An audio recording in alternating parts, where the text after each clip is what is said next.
And welcome to Some Dare Call It Conspiracy. We are back this time with Sound of Freedom movie night.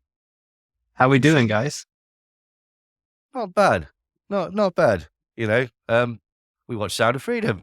Hey. So That yeah, exactly sums up how I feel. I was excited when I watched this. yeah. Out with you guys. Yeah. It's been a long time waiting. We've been waiting for this one. Yeah, but this was quite slightly strange. It's like basically you couldn't really get hold of the film. I mean, even if we're brutally honest, even the we watched it on a shonky link. But yeah, I'm not even sure it's been released here. Now there are certain reasons behind that. Like this is one of the interesting things because the film itself, it's not just a film really, it's a cultural phenomenon. It's become part of the culture war. It was incredibly successful in its sort of grassroots marketing campaign, and it's become the sort of film du jour for a certain type of person, like evangelical Christians, people connected to QAnon, people connected to Trump, and stuff like that. They really praise this film as a very, very important film. There are certain reasons around that. Don't worry, we've got receipts. You've got the notes. Yeah, this is the thing. This is to say, it's not just a film, is it? It's the marketing behind it. It's like the actual sort of the reaction to it and everything. Like for example, it was described in the Guardian and various other places as like a sort of QAnon fantasy for sort of like stay-at-home dads or something something like that. And I was expecting it to be wacky and to have a lot of QAnon tropes in it and stuff like that. And Yeah, so it was just I. isn't. It isn't that at all. That's not what the Yeah. film is. The film No. is not a QAnon film. Now, are there certain tropes within it that might sort of intersect with certain aspects of QAnon and certain other sort of theories? Yeah, there are, but we'll go into those. But actually, the film itself is a fairly straightforward sort of thriller. It's not crazy. There are religious aspects to it. There is a sort of subtext to it, but it's nowhere near as preachy or as crazy as some of the people and some of the reviews have made it out to. Like I think quite a lot of the reviews got onto it and basically felt the need to sort of express negativity towards the film that was connected more around the sort of circus around it than the actual film itself. That doesn't mean that the film is any good, right? However, all of the criticism that I had seen of it, or the majority of the criticism that I had seen of it, was more to do with the things that Jim Caviezel believes and the things that Tim Ballard believes. And like both of those are proponents of QAnon. In fact, Tim Ballard, who is the main character played by Tim Caviezel in this, he runs an organization called Operation Underground Railroad. Why it's called that, we'll get to that bit. But basically, it's an organization that helps in rescuing trafficked people, specifically or mostly or mainly trafficked children. On the surface, that's a good thing, obviously. Yeah. We want people rescued from situations like that. And what this film is a sort of an explanation. It's kind of almost like a sort of sales pitch for Tim Ballard and for the work that he does, really. True. Isn't it, basically? But basically, Jim Caviezel, who also played Jesus in Mel Gibson's Passion of the Christ, he's the main character in this, and he is very, very into QAnon and believes it wholeheartedly. It ties into, he's got very sort of fundamentalist Christian religious beliefs by the sounds of it. And he's promoted a lot of this. Tim Ballard himself has actually promoted QAnon. In fact, and also adrenochrome. Yeah, he went on Jordan Peterson's show or podcast, or was interviewed by Jordan Peterson. And he talked about Operation Underground Railroad exposing a satanic baby factory in Africa. I read this. Where basically they would be doing satanic rituals on these children that they were essentially farming in this place in order to get their blood like charged with adrenochrome, and this would be then sold or whatever, distributed through various sorts of Illuminati sex parties and stuff like that. Now, he's not offered any evidence to back this up. And as we probably discussed before on this podcast, adrenochrome you can get on the dark web, right? Okay, pretty easily, and it's crap. Like psychonauts take it. Like I don't know if you know what psychonauts are, but psychonauts are basically Yeah, like people that just experiment with substances, like all sorts. There's people that basically do sort of the alter molecules, they're chemists themselves, and they go, well, if I take this out and put this in, what will this substance do? And there's literal people that are basically like, there's lists of chemicals and in the substances like hundreds long, and they're ticking them off and doing them, and then reporting on what the sort of results are, which is a good drug, which is a good, party drug, essentially. And adrenochrome, apparently, for about a second, it feels a bit speedy, and it gives you a massive headache. It doesn't really do anything. It just doesn't work. If you're trying to achieve any of the sort of the minute sort of effects that you get from it, having a headache or feeling a bit speedy, you could basically take speed or do poppers. Like, so, it's pointless, essentially. Just grab an EpiPen. Yeah, you could do any of these things. You could choke yourself. Don't choke yourself. No. Okay. Like, but you could. Like, so this is the thing. I don't So think when the advertisers want to hear that one.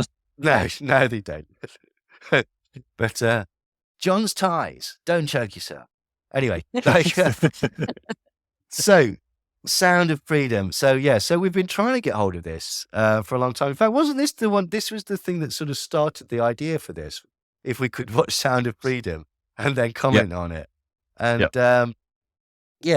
I mean, right. We've watched two other movies since.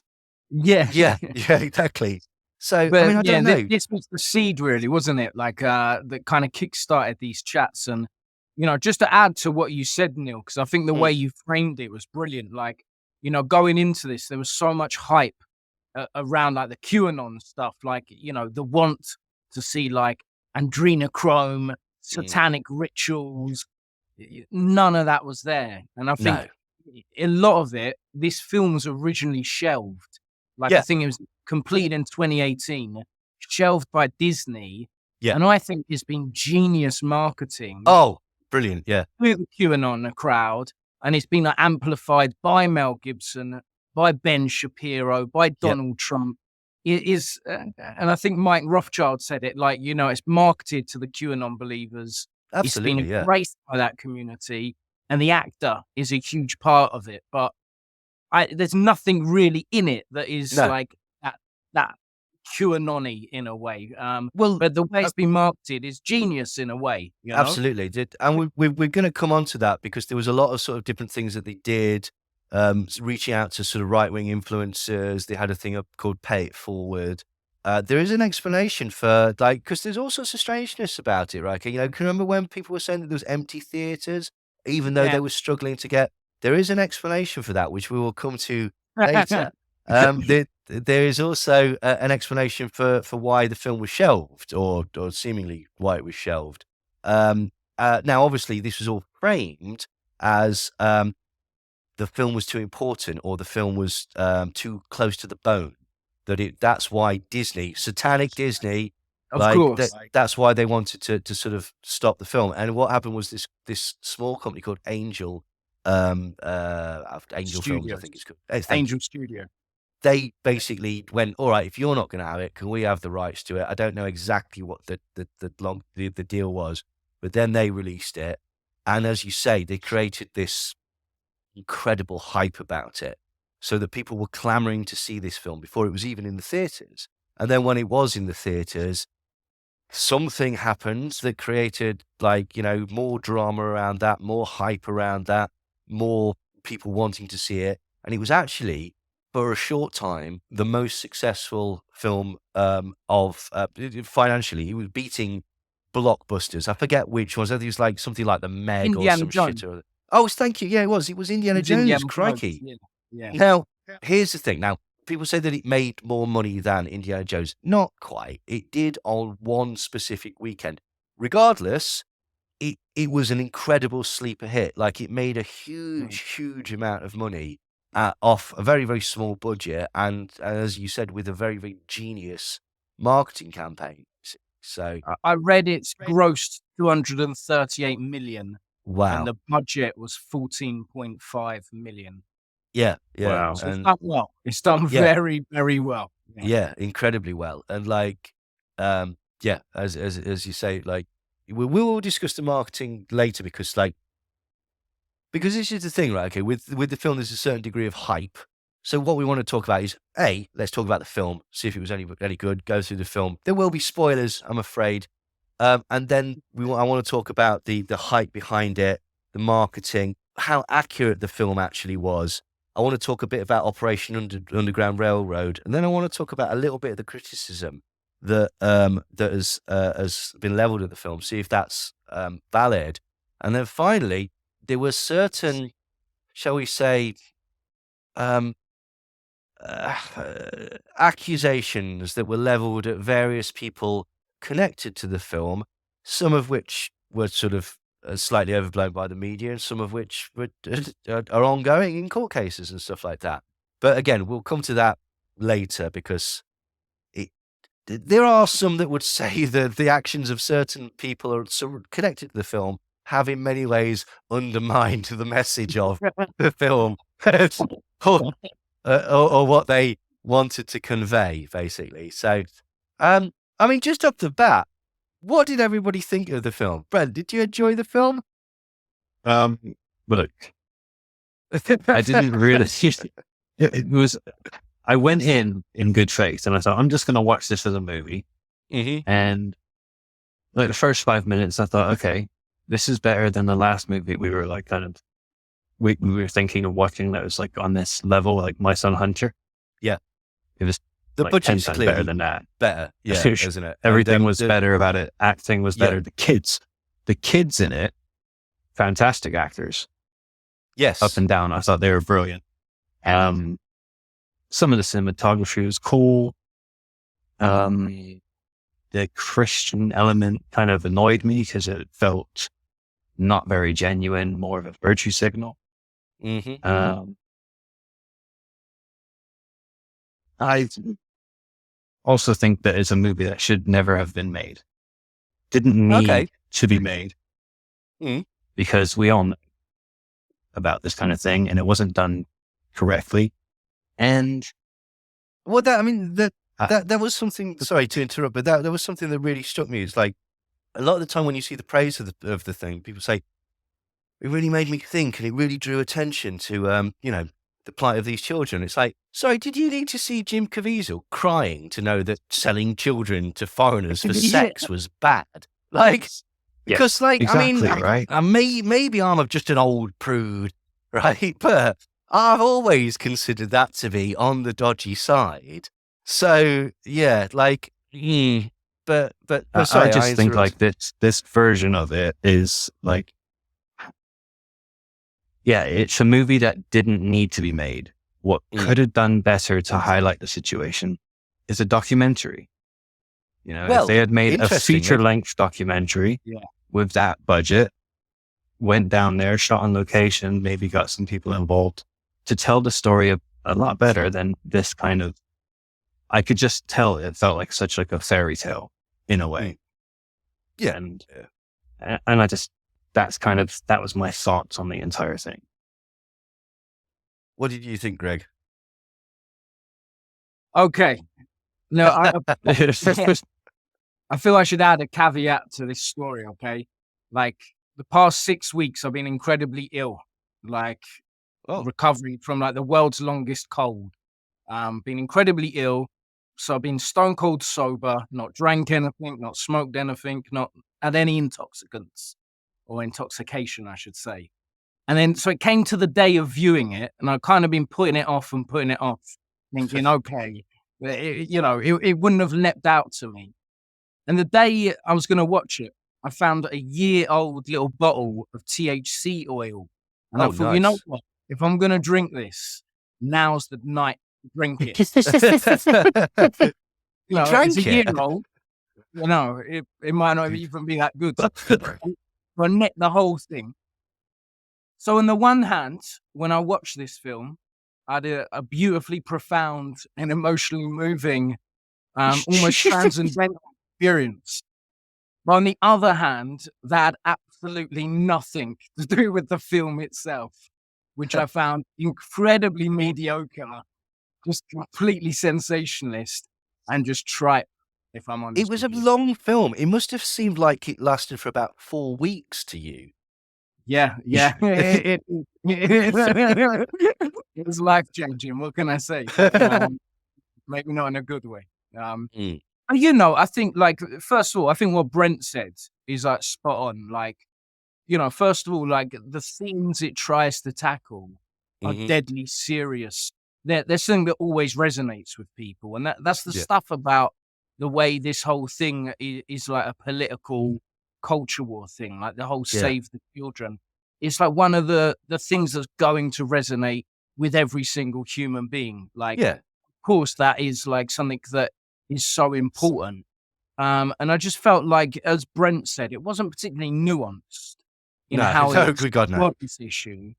And it played to very kind of sensational, over-the-top characterizations. And in a way that, as a filmmaker, I really believe stories are so important in how, as a humanity, stories from the beginning of time we've used as like frameworks to navigate the world around us, how we communicate, how we share moral stories, our history. We communicate through story. And I think a film like this, the way that story's been shaped is playing to such a particular audience and playing on a particular fears, very like satanic panic kind of fears of, it didn't particularly, explore this in a nuanced way and was just way over the top. So that's kind of me in a nutshell. I think I gave it half a star on Letterboxd. But yeah. I mean, we can unpack it further. But that's my kind of initial overview. Yeah. Like, my review of it was a piece of shit. Like, it was boring. It was overblown. It was incredibly self-righteous. There's a lot of problems with it conforming to stereotypes and stuff like that. Like, it plays to again, I don't want to go into too much detail here because we're going to go through the plot and then we're going to discuss this afterwards, because this is a major sort of bone of contention with that some people, including the charity Underground Railroad, Operation Underground Railroad, have raised about the film itself, that basically, in what they say is it paints an unrealistic picture of sex trafficking. Now, not to say that this type of thing doesn't happen, but there's a certain fetishization with the film that basically, like, children being snatched off the street. And whilst, again, that does happen, it's not never happened. It's more likely two things. One, coercion into sex trafficking is usually done through the lover boy technique. And so, and it takes a long time. It's a process of grooming, and it usually involves slightly older people as well. Also, it tends to involve people that you are close to, either sort of things like friends of the family, members of the family, scout masters, people that are close to you all the time that can build up a bond of trust. There isn't basically a stereotypical sex trafficker. This is the point. And a lot of the film is based on stereotypes. I mean, I'm just looking at my notes here, and one of it says, "Oh, for fuck's sake, has the paedophile got eyeliner on?" He was the most pedophile-looking pedophile. Now, to be fair, Greg, right? There is an argument, right, that I've heard about good filmmaking that basically says that a good film, you should be able to turn down the sound and understand what's going on anyway, or at least basically follow the sort of the film. I do and don't agree with that, but there's a degree where it just trips over into pantomime, isn't there? Really, essentially, and that's what a lot of the imagery in this film did. So now, right, let's just get into it. Right? Okay, so it starts with a big thing that says based on a true story. Is it based on a true story? Some of it is. Now here's what's slightly embarrassing, as we will go through, because we broad transparency. Again, I'm looking at my notes here. oh, fuck off. That never happened. This is incredibly bad writing. And some of the things did actually happen. So we'll come on to those as we go. So, but essentially, like, based on a true story, he's doing a lot of heavy lifting here. It kind of is. Tim Ballard's a real person. We'll come on to that later. Operation Underground Railroad is a real thing. Certain elements of the film are real. Lots of the film isn't real, and lots of it is sort of based on rather sketchy stuff. But again, like any good entertainer, we will reveal at the end, otherwise you won't stick around. So anyway, we start off, and the girl, it starts off, and it's doing a really nice zooming shot where it's the camera's panning down, obviously on a crane or something, and it's going into the this girl's bedroom, and the only thing that struck me is like she's doing like singing. She's like and she's doing drums like, and I thought, is she trying to do the Terminator theme? Like that, and once that was in my head, I couldn't really take it that seriously.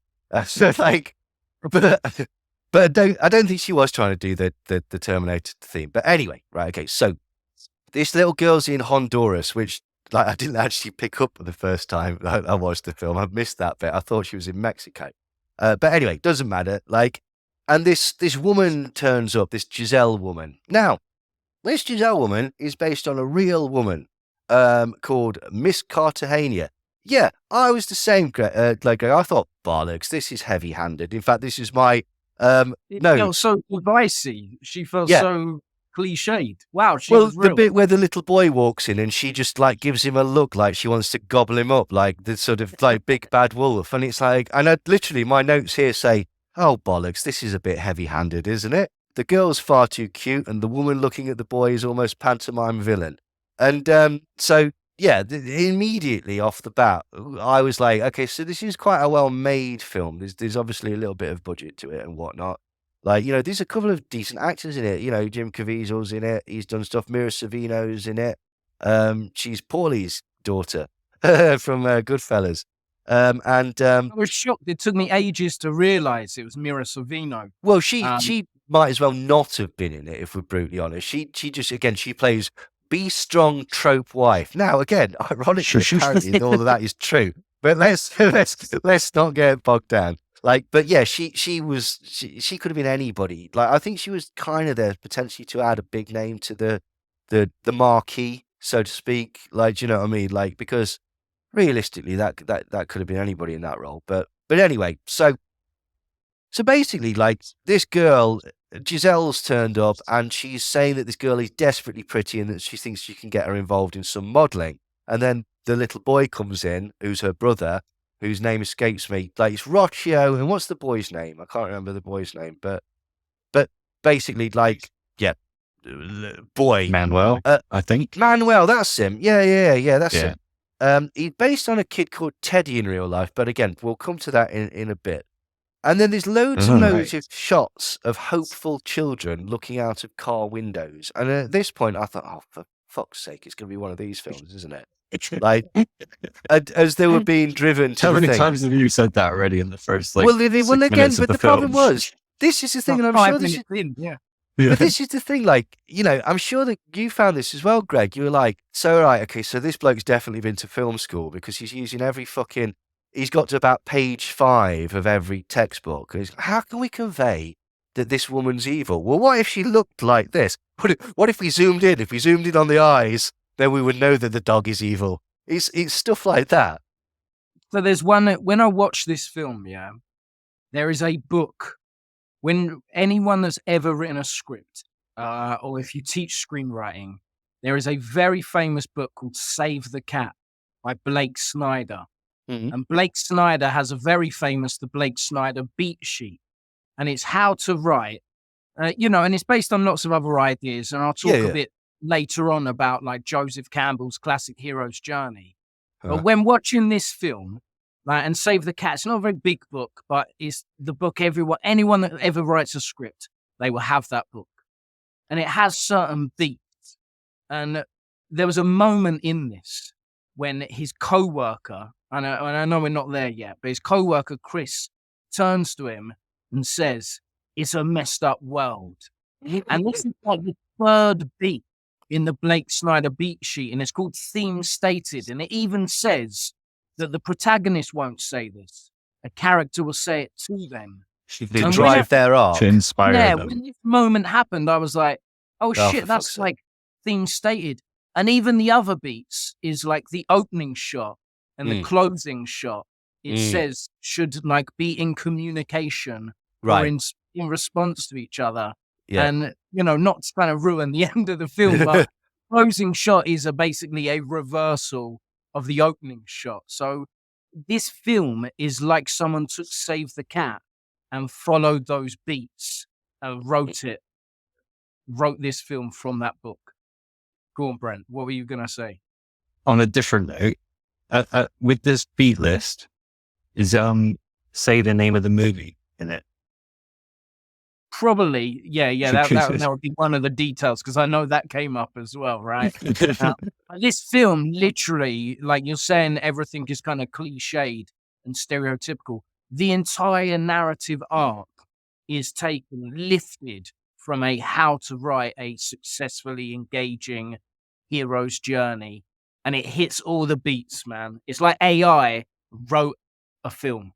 That doesn't surprise me once you know the sort of the point of this film, which is essentially it's a sales like thing for Operation Underground Railroad and Tim Ballard. That's entirely what it is. That was one of the sort of problems that I had with the film, skipping ahead again, was that basically there's no depth to anything. It's just look at hunky, manly crying Jim Caviezel doing good stuff. He's a good guy. It's so trite with it. Like, and it takes a subject that's like, but it takes a subject that is actually, it could have made a good film, and they just didn't, did they? Basically, but hey ho. So these kids are taken to this thing and this modeling thing, and when the dad turns up to pick them up, they're all whisked away. And apparently that is it's not unheard of again. This is something that happens potentially. Often, usually with slightly older people, but now here's another thing as well. Like that was one of the sort of why people were saying, "Oh, this is such a great film," because it heightens this. It makes people aware of it. And I was like, "This is bullshit." There's loads of films about sex trafficking. Taken, which was a major film. Lilia Forever. Okay, Chitty Chitty Bang Bang. Like these are not these are not like new things in film. So basically, again, I cannot let the Lilia Forever go past. I know, because that's such a film. And brutal. Yeah, that is a phenomenal film on this very issue, man. It's not a date Chitty film. Chitty Bang Bang is better. Well, Chitty Chitty Bang Bang, you might be able to take a girl on a date for it. Lilia Forever, I wouldn't. This is not. No, I wouldn't at all. A friend of mine once took a girl out on a date, or had a date with her to watch a film, and accidentally put on The Road with Viggo Mortensen. Oh no. Didn't work. Didn't set the right tone. But hey ho. Now, one of the things was though, Greg, like, when the dad turns up, there was a cracking shot of the isolated door. That was really artful. It conveyed the message. And at that point I was like, all right, so this bloke's got some chops. The director's got some chops. Like, and it did. It was a glorious looking film throughout the whole thing. Like, it does look good. It's a bit, I tell you what, right? Here's the thing. It reminded me of, when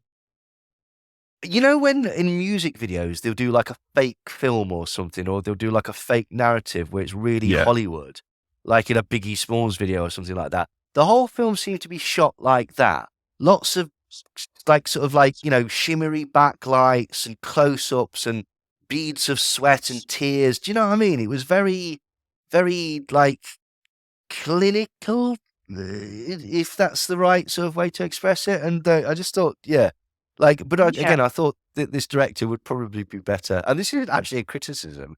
I think he could do some brilliant music videos, because I think that's more suited to his style, basically. I mean, it is an incredibly technically polished film. And I think that's part of the allure of what this film is all about. That it has to have those almost music video kind of aesthetics. It's beautifully shot, great, emotive kind of camera movement. Even its use of music plays a certain sensationalism. And then the way the narrative itself is like this classic hero's journey. I mean, it's all part of the parcel of what it's about, which is just about emotionally drawing you in. Yeah, but at what point does that become exploitative, though? That's the thing, isn't it? Like it's like absolutely. It's almost like it's artfully done, but so is love bombing when you pulled into the Scientologists or whatever. Like, do you know what I mean? Like it's or the Mormons, or sorry, not the Mormons, the Moonies. Like, do you know what I mean?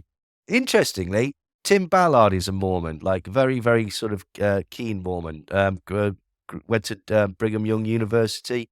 Probably has the underpants and everything. So that's a real thing. Like, I'm not taking the piss. The magic underpants. Yeah, magic underpants. Like, yeah. But anyway, so I used to think that was so satanic. Have you ever seen them? Them? They've got like 5-pointed stars and shit on it. They got pentagrams on them. Serious. Have they? Yeah. It's quite metal. Like, fair enough. Now, right, so now the film starts. and it's then through the credits, there's loads of CCTV footage of children being snatched off the streets. Now, all of that's real. All of it's real. That's actual, real, genuine CCTV footage of kids. I don't know the circumstances, but it's all real crime footage, apparently. So that was, again, but to be honest, I was like, oh, come on, right? It's a little bit hit you in the hurty button, isn't it? Like, but anyway, straight out the gate. Yeah. But to be fair, Seven did that. Do you know what I mean? With all your pictures of deformed people and like stuff like that. It's just, if you're being kind, it's establishing a mood, isn't it?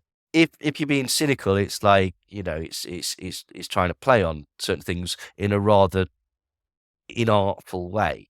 But that's dependent on your taste, I suppose. I would take the cynical avenue because for me, because I'm a filmmaker myself, all film is manipulation, is construction and creation. And I think this device that kind of bookends the film, again, I don't want to ruin the end, but the way it's placed here, like we're using real CCTV footage, and then the way at the end, it kind of bookends the end of the film. Yeah. I think it's doing a certain thing. It's placing it within a framework of reality. Yeah, totally. Right. Yeah, I'm saying that this is authentic. Yeah. This is real. And I think that's we've already just... when it's wrapped up with certain individuals and certain politics, No, absolutely. Yeah, absolutely. Now, again, to be fair, just to be completely fair to the film, because, this is a criticism that we get, like, oh, it's the mainstream view, blah, blah, blah, blah. When the film was made, it was nothing to do with QAnon. It was made ages ago and stuff like that. That's been sort of retrofitted, if that's the correct word, to it. But you're absolutely right still. It's like, in the way that the film, is constructed, they are doing that. I forget which film it is. Which is the film where there's violence in the, I can't for the life of me remember. Where there's the actual footage of people getting shot and stuff in the credits. It does it in Bowling for Columbine, but there's other films where they do that same thing, but they do it better. Do you know what I mean? This felt again a little bit heavy-handed, to be quite honest. So anyway, we get into the film, and Jim Caviezel, who is Tim Ballard, is on a sort of sting operation in a van outside somebody's house, which is, I don't think is how it's done. But anyway, let's not get bogged down. And this bloke's inside, this, again, another bad haircut, great big glasses, sort of stereotypical paedophile, and badly dressed. And again, I'm just going to my notes, and it says, paedophile has a basement full of creepy dolls, because of course he fucking does. Yeah. And again, this is, like, this is why to me it was a bit more like a sort of music video. It's very shorthand I've got to express this right away, because otherwise probably because the attention span of the audience is like a fruit fly. And so they've got to like get this in before people go like, oh, is there something on the other channel? Like, but anyway, so this guy he's an internet porn guy, and he's saying to all his guys in the chat, I'm about to download a massive load of child porn, blah, blah, blah. And then you see down in his basement, and he's got loads of videos and loads of files and stuff like that, all pertaining to lots of different children. And you can tell that this is a hardcore paedophile. Right, now the thing that struck me, right, why does all his fucking stuff, why has he got headed notepaper? Yeah. My paedophile organisation. And the logo was not only on all the files and all the bits of paper and all the pictures of kids, but it was also on his internet and stuff as well. It's like, if you're trying to get fucking caught, that, where did he get them? Did he get them off Vistaprint? Like, how's he getting his paedophile headed notepaper? That's what I want to know. And this is the things that the film stubbornly refuses to answer. Like, so, but yeah, so where does he get this thing? So that's that, like, yeah. Anyway, they arrest this guy and they take him into the prison. And at this point, this is the thing that you mentioned earlier, Tim's partner, Chris, he quits. He says that, we don't actually do anything. We've arrested apparently 288 paedophiles, but they've never actually rescued any children. And so they feel that basically they're the wrong end of it. And Chris walks off, and this is one of the first of many shots of Jim Caviezel looking teary-eyed but strangely macho, like a bit woke, really, isn't it? A bit of a snowflake, really. But like, he's not a stoic MAGA man, but hey, like whatever. Right. Anyway, then Tim watches.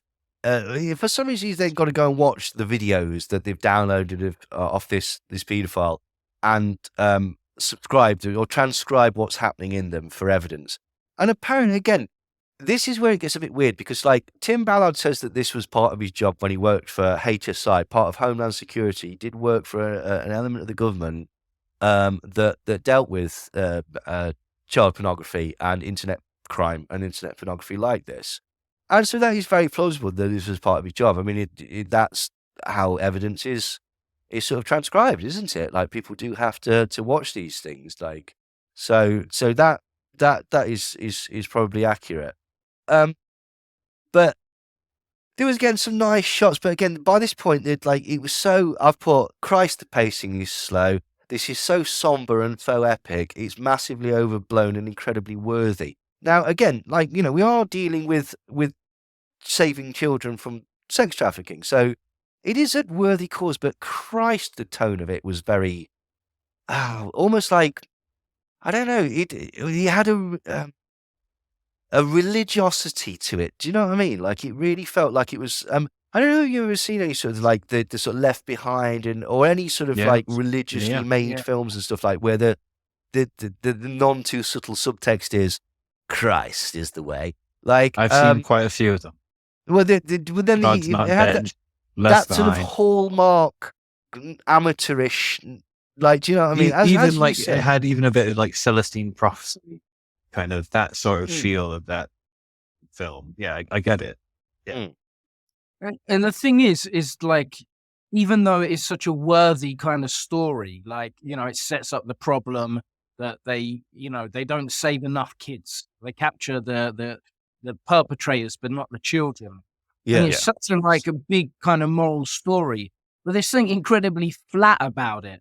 Like, even though he goes on this mad task to rescue kids, it doesn't really feel like he goes through a particular roller coaster of a journey, and it doesn't feel like his marriage life goes any, like, it's all incredibly flat. And I think that is because this style of film, these are just good guys who are good, and there's nothing really particularly interesting of any depth to these characters. Well, they will quite absolutely. And then we get to the one of the main plot points, is that basically he goes to this paedophile who he's got in prison, and he uses a genius scheme, an absolute genius scheme that I'm sure nobody's ever thought of before, right? Okay. He gets this paedophile in a cell, right? Okay, and he says to him, I like kids in the same way that you like kids. So, I reckon we could be friends, mate. How's about that? And the paedophile, who is the most trusting paedophile on the planet, apart from the paedophiles later in the film, goes, yeah, sick, mate. Yeah, nice. Yeah, all right, cool. Wicked. And so what Tim says to him is to get the trust of this bloke, Oshinsky is his name. I know we've arrested you for something that's illegal. If you do something that is far more illegal than that, I'm sure we can make all of this go away. And so what he says is basically, can you get me a boy? Is there any way you can get me a child? And at this point I thought, this is very bad writing, right? Okay, this is very, very bad. Nobody in the world's gonna fall for that, right? Okay, if you just hook me up with a child, all right, you want me to traffic a child to you, and then then it's all cool, sick. Right, it's bollocks. It's utter fucking really badly written bollocks that wouldn't fly. And somebody pointed out as well, because what happens is that basically this creepy guy with the bad haircut then basically decides, yeah, okay, I'll get you a boy, and he goes and speaks to this fat guy who's supposed to be Earl Buchanan, who we'll talk about later. And this is one of the things that is bad about the film, because it implies the trope that all paedophiles know each other. There's a network of dirty Mac people all on the internet and in the seedier parts of society that interact like a spider web. And then to further fucking build on this trope, he meets this trafficker of boys at a fucking children's playground. And it's oh, for crying out loud, this is just, why? Why would you do that? It's nonsense. So anyway, this bloke, Earl Buchanan, actually has an insight to Manuel. So what he does is, this lad has been kidnapped in Honduras, put on a boat and taken to Mexico, at which point Earl Buchanan he met him in Mexico, driven back to America, spoken to this bloke at a playground, then driven back to Mexico, back to Honduras, took a plane over to Mexico, and then he's trying to traffic this kid back into the USA. And it's this is very, very convoluted, and it's just, again, not very good writing. And at the border, Tim spots him and goes oh, right, hang on. They basically spot this bloke with a kid in his car, and they know that he's the boy that they're looking for from the photo that's given to the by Oshinsky. So what happens with Oshinsky is he turns up and he basically gives Tim Ballard a photograph of this boy and says, this is the boy that's being trafficked to you. And at which point, Tim reveals his clever ruse and says, I wasn't a paedophile at all. I was lying to you, and you fell for it like the fascist you are. And Then they come and arrest him. And I was reading a blog about this, and somebody pointed out that, yeah, you don't actually have anything that you can arrest this bloke for. It's all talk. He's just going to say it was all talk. Even if you actually then go and find this lad, the way that you've set up this sting, you've got no evidence against this bloke. He's bollocks, but again, bad writing. Quick correction. The boy's name is Miguel. Miguel, that's it. Of course it's Miguel. Standard foreign boy name. This is one of those sort of not quite South America, not quite America. One of those names. It's oh dear. All right, fair enough. Anyway, right. So Oshinsky is arrested. They pick up this lad who's been sort of trafficked all over the place, and he expresses to Timothée, which I thought was that's the type of shampoo, isn't it? But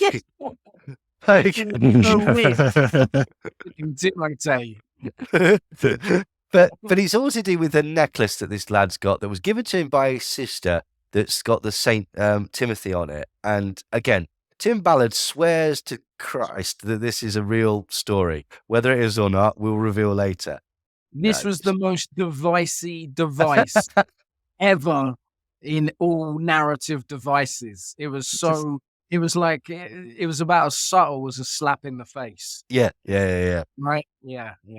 Oh, it was terrible. Like the other point that I was like, it's like when they fly in the lad from Honduras to Tijuana and stuff like that. How the fuck did they get a passport for this little boy? And so this is a very, in some ways, it's very sophisticated, and in other ways, it's incredibly amateurish. Like, do you know what I mean? And so it just, I don't know. Again, it didn't seem to sit real with me, but anyway, so the lad's been rescued, and he's taken back to his dad, who's like, "Oh, cheers for that, nice one, but I'm still a bit pissed off because they've got my daughter," like, you know, which is fair. And the daughter is still with other paedophiles, and at this point, again, this ridiculous plot point, she has a brand tattooed on the back of her neck, and this is basically so that Tim Ballard can like identify her later. Like, okay. But again, it speaks to this, and I'm sure there are occasions where that sort of stuff happens. But similar to the headed note paper and stuff like that, you know, when you're in an organisation that deals with like trafficked children and stuff like that, putting anything that could tie you back to a broader plot is not a good idea. So let's tattoo all our prosers with the same like logo. Then everyone will know that we trafficked them. Like, no, don't do that. Do the opposite of that. Like so, unless he's double bluffed it and he's actually tattooed another organization's, it's like a Nike logo or something like that. Like, it was Nike. They did it. Yeah, well, that's that's for another one. But it's all very cartoonish, right? In the decisions it's making, like it's so pantomime, like you say, it's so cliche. Right. So then, basically, Tim has a manly cry, and I don't even know how they know that this girl's in Colombia, but for whatever reason, he goes to his boss, and they convince him to. Let me go to Colombia and look for this one little girl, and it's like, that's mental. You're not going to find a single girl in Colombia, are you? But again, it's a plot device, so whatever. So they go, and he meets this bloke called Vampiro, and this is another bit of bad writing. There was an element of truth to this, right? Okay, but he goes there and he hooks up with this policeman, and the policeman takes him to a local CD bar and goes, "That's Vampiro there." What Vampiro does is he pretends to traffic children, but what he actually does is he sets them free, like rich people do with lobsters in seafood restaurants.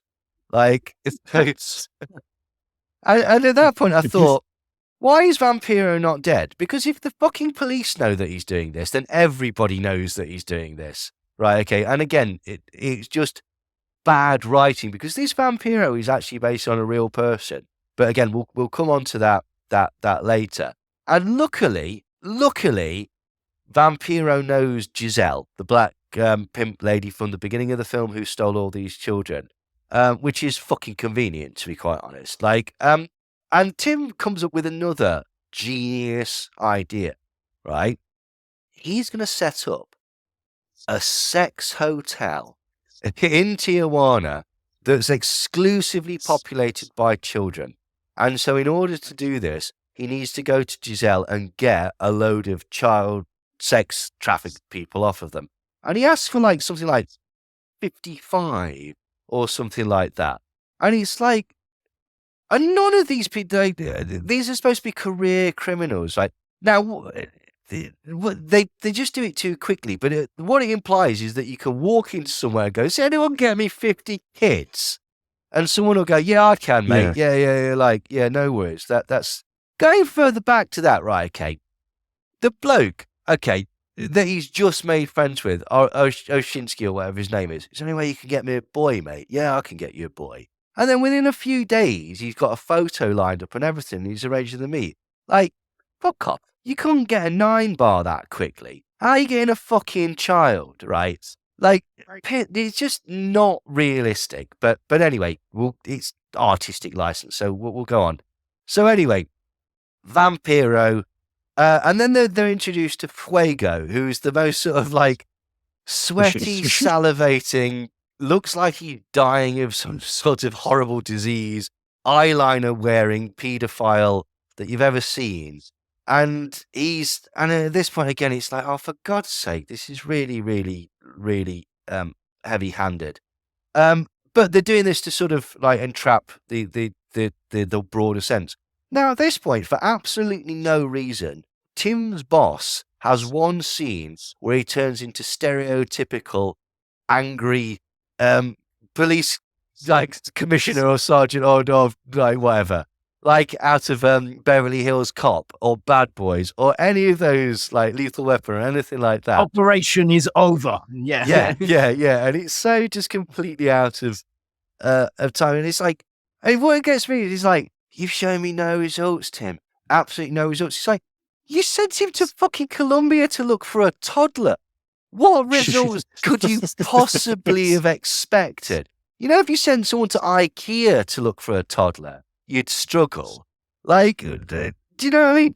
It's ridiculous. Anyway, so he decides at this point, bollocks, I'm going out on my own. And he has a chat with Vampiro. And Vampiro, he realised that child prostitute, he has this backstory, which is not true in any way, but like in real life. But he says that he was on the coke and he picked up this prostitute and he took her back to his house. And she said she was 25, but then in the morning, she revealed that she was 14. And at that point, he went, what am I doing with my life?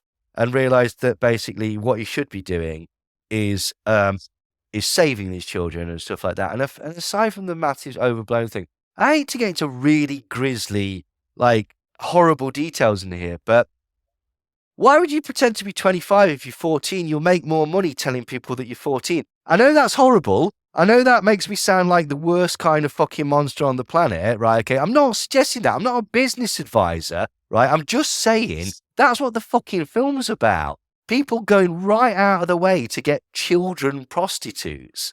And the only child prostitute that this bloke interacts with pretends to be an adult for some reason, which, again, didn't really sit well with me for whatever reason. Anyway, so Tim's wife at this point advises him to quit his job, despite the fact that they've got about 100 children. And that's something I've written in my notes as well. Tim goes home. This is the whitest family I've ever seen. Mormons.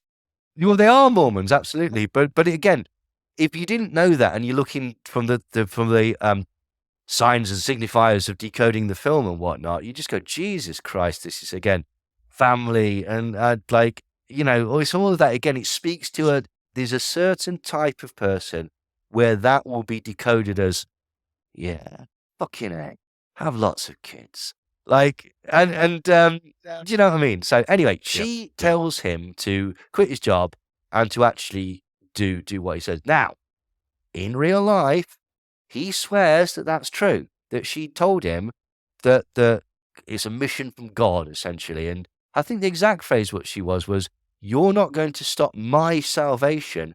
Get back in the jungle and rescue those kids.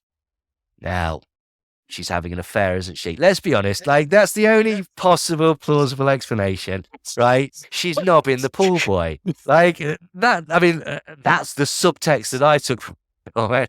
Anyway, maybe that's not true, but anyway. But anyway, so they go, then he does this speech about 2 million children being in hell, and he does some more manly crying. And then they go and meet Giselle, right, okay, and she straight up offers them 54 children, despite not really knowing these people. It's like, fucking hell, I've had harder times buying an eighth, right? Do you know what I mean? Like, it's just like, yeah, like, for crying out loud. But apparently, like, that's it. And this is another bit of very bad writing. You deliver me those 54 children, right? And I'll get you $100,000. It's like, that's less than $2,000 a child. Are you fucking mental? We've already had to get a fake passport for one. How expensive, right? Do you really think that a child, which you're going to, you're not going to buy a child for $2,000? Are you mental? It's just even wholesale, like he's doing it, right? Okay, by buying in bulk. Yeah, you know, sometimes you get a discount or whatever. But to me, that seemed like a small amount of money. I don't know whether that is true. I don't know, but whatever. But again, why does she trust them? Why does she even fucking meet them? Right? And then basically they set up a sting on an island, and she turns up with 55 kids, Fuego, the slavering pedophile, and 2 other massive pedophiles. And they decide that before they do this this deal, they're going to have a bit of a party and just have a jolly good time and stuff like that. And again, I wrote in my notes, right, why the bloody hell would she turn up with the children? This is mental. Now, it turns out that did happen, which we'll talk about later. It was a thing called Operation Triple Take. And actually, they set up a sting with a load of trafficked people on an island, and there were 5 people arrested there, part of a multi-faceted sting by the Homeland Security and the Colombian police. And it did actually happen like that. In fact, this footage of it that you can get on the government website that shows them getting off the boats that is almost identical to them getting off the boats in the film. But it's still very, very badly written. And then basically Tim says, so how many we rescued? 55. Is Rocchio there? No, sorry, she's not there. And then at this point, Tim looks really pissed off, and I genuinely thought he was going to say, well, fucking send them all back then. I'm not interested in those ones. But he doesn't. He decides, nah, we'll keep them. And then the children have a bit of a party, right? Which again, I thought, wouldn't these children who've just been sort of sex trafficked for the last God knows how many months or whatever be a bit more traumatized than this? But no, apparently.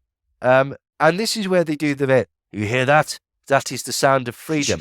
Now, I don't know whether any of you noticed it, but the sound of freedom went like this. We will rock you. It's fucking We Will Rock You. That's what I thought, yeah. I'm glad, it's not just me then. The sound of freedom is apparently We Will Rock You by Queen. Now, maybe when the guitar solo comes in, I'll give you that. But before that, no, that's just silly, isn't it? That's nonsense. But anyway, so they have a bit of a party. That's the sound of freedom. And then luckily, one of the child traffickers that they basically threaten by saying, I don't know if you know this, but you're going to get your balls cut off in prison or what. It goes, oh, shit, I know that one girl. Which, again, is bad writing, isn't it, basically? And what he says is that, yeah, we sold that girl. She's basically like the private sex slave of this Colombian cartel. And they live in the jungle producing coke, and she's like the sort of personal slave of the main guy who's got a silly name, and I can't remember what it is. So they pretend to be doctors, and they go to the jungle, and they realise that they can only go on his own. So Tim goes in on his own, and he manages to sneak off from the crowd, and he goes off and finds this little girl who he recognises by the tattoo on her back, which at that point I went, he didn't know that she had a tattoo on her back. He doesn't know that. He's never seen that. So how's he using that to identify it? But again, just bad writing. Yeah. He then kills the head of the cartel somehow. I don't quite... The Scorpion. The Scorpion, that's his name. And then he kills him by choking him, apparently. And as I'm watching this, right, I was sat there and thought, it's a bit of a trope in films that you strangle someone. So, do you know how long it can take to strangle somebody? It can take a long ass time. He's doing that. Well, it's this little girl who's been continuously raped for the last God knows how long. He sat there watching him doing this. I was thinking, this poor fucking girl has had the worst time of it. Anyway, he then escapes, and I forget exactly because by this time I was bored out of my fucking mind. But he escapes with this little girl, and he goes back and gives her back to her dad. And at that point, it's as you said, Greg, it resorts to the sort of the relay of the opening shot. And she's playing, but somehow she's got a drum. And I may have missed that because I wasn't paying attention. But basically, she's got a drum now. And she's playing sort of similar stuff, but on a drum. And that's the film ends. And apparently, but I didn't bother to watch this, there's a bit afterwards where Jim Caviezel makes a sort of heartfelt pledge to sort of fight sex trafficking and something or other, but I didn't watch that because I couldn't be bothered. So did anyone see that bit? No. Right, I only good, read fair about enough. that. I didn't see that. I only read about that, like you. Yeah. But And go on. Sorry, now. well, as I say, even after I read about it, I was in no way compelled to watch it. So I didn't. But this does, Basically. like, the way you explain that end part is like, again, it was so divisive. Like the girl was in like this rebel territory in Yeah. Colombia, and there was a point where it was like, yeah, only you from this point onwards, you're on your own. It was like every kind of trope. It was like Commando. Well, it was like Rambo. Exactly. You know the latter Rambo, where basically, where he goes into Burma. Yeah. There's a bit where at the end, the main bad guy is also a paedophile, because of course he is. And Rambo sneaks into his hut and he grabs him from behind and pulls his throat out with his bare hands. And I thought Tim Ballard was going to do that. I thought, yeah, go on, Rambo him. Like, because he's almost shot for shot, like Taken. But again, I don't think that's because he saw Rambo and thought, oh, I'll nick it from that. I think it's because he's just a far broader trope, basically. And the way of setting up that scene was tension, appears behind him, release, etc. Like, do you know what I mean? So one thing that really leapt out at me is how they kind of went as these medical workers. That was like their kind of disguise, their ruse to get into like rebel territory. And when they're stopped by like the rebel gunmen and they go through their boat, they say all they have are vaccines. And the QAnon part of my brain suddenly was like, if these were real rebels, like, you know, modern rebels like Lawrence Fox or Russell Brand, they would have gone, wait a minute, you're not coming in with some of that 5G gene with your Klaus Schwab. Yeah, with your Bill Gates depopulation vaccines. So I found it quite ironic that was their cover, was going in with vaccines, and they were actually embraced by the rebels, funny enough. Now, interestingly, there's an element of truth to that. On one of the Operation Underground Railroad stings, they did dress up as doctors. It yielded no results. They didn't actually find any children. And we'll come on to that in a bit. But now, this is why, this is to say the sort of, there's a strange incongruency with it, because it's like, the film that we saw was well-made but bad, boring, overall, too reliant on stereotypes, possibly harmful in a broader sense, which we'll come on to in a second, film. The way it was sold was you literally get to see Hillary Clinton eating a child. Like, it was... Now, I'll tell you how I first came aware of this film, and this was a total, complete fabrication. The first time I heard about it, it was because people were saying that Mel Gibson was executive producer, and that it was tied into... So, but can you remember when they said that it was tied into a documentary that Mel Gibson was doing that was discussing child trafficking in the Ukraine?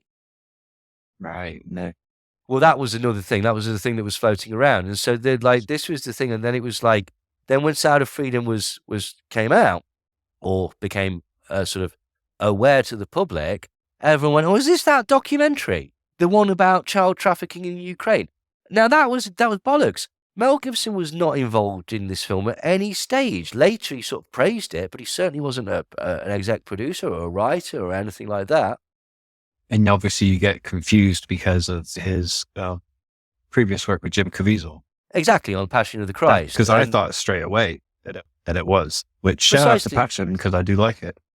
Well, fair enough. The criticism that I had of things, actually, it wasn't my criticism. This was a friend of mine at university, but I'm nicking it, and no one will know.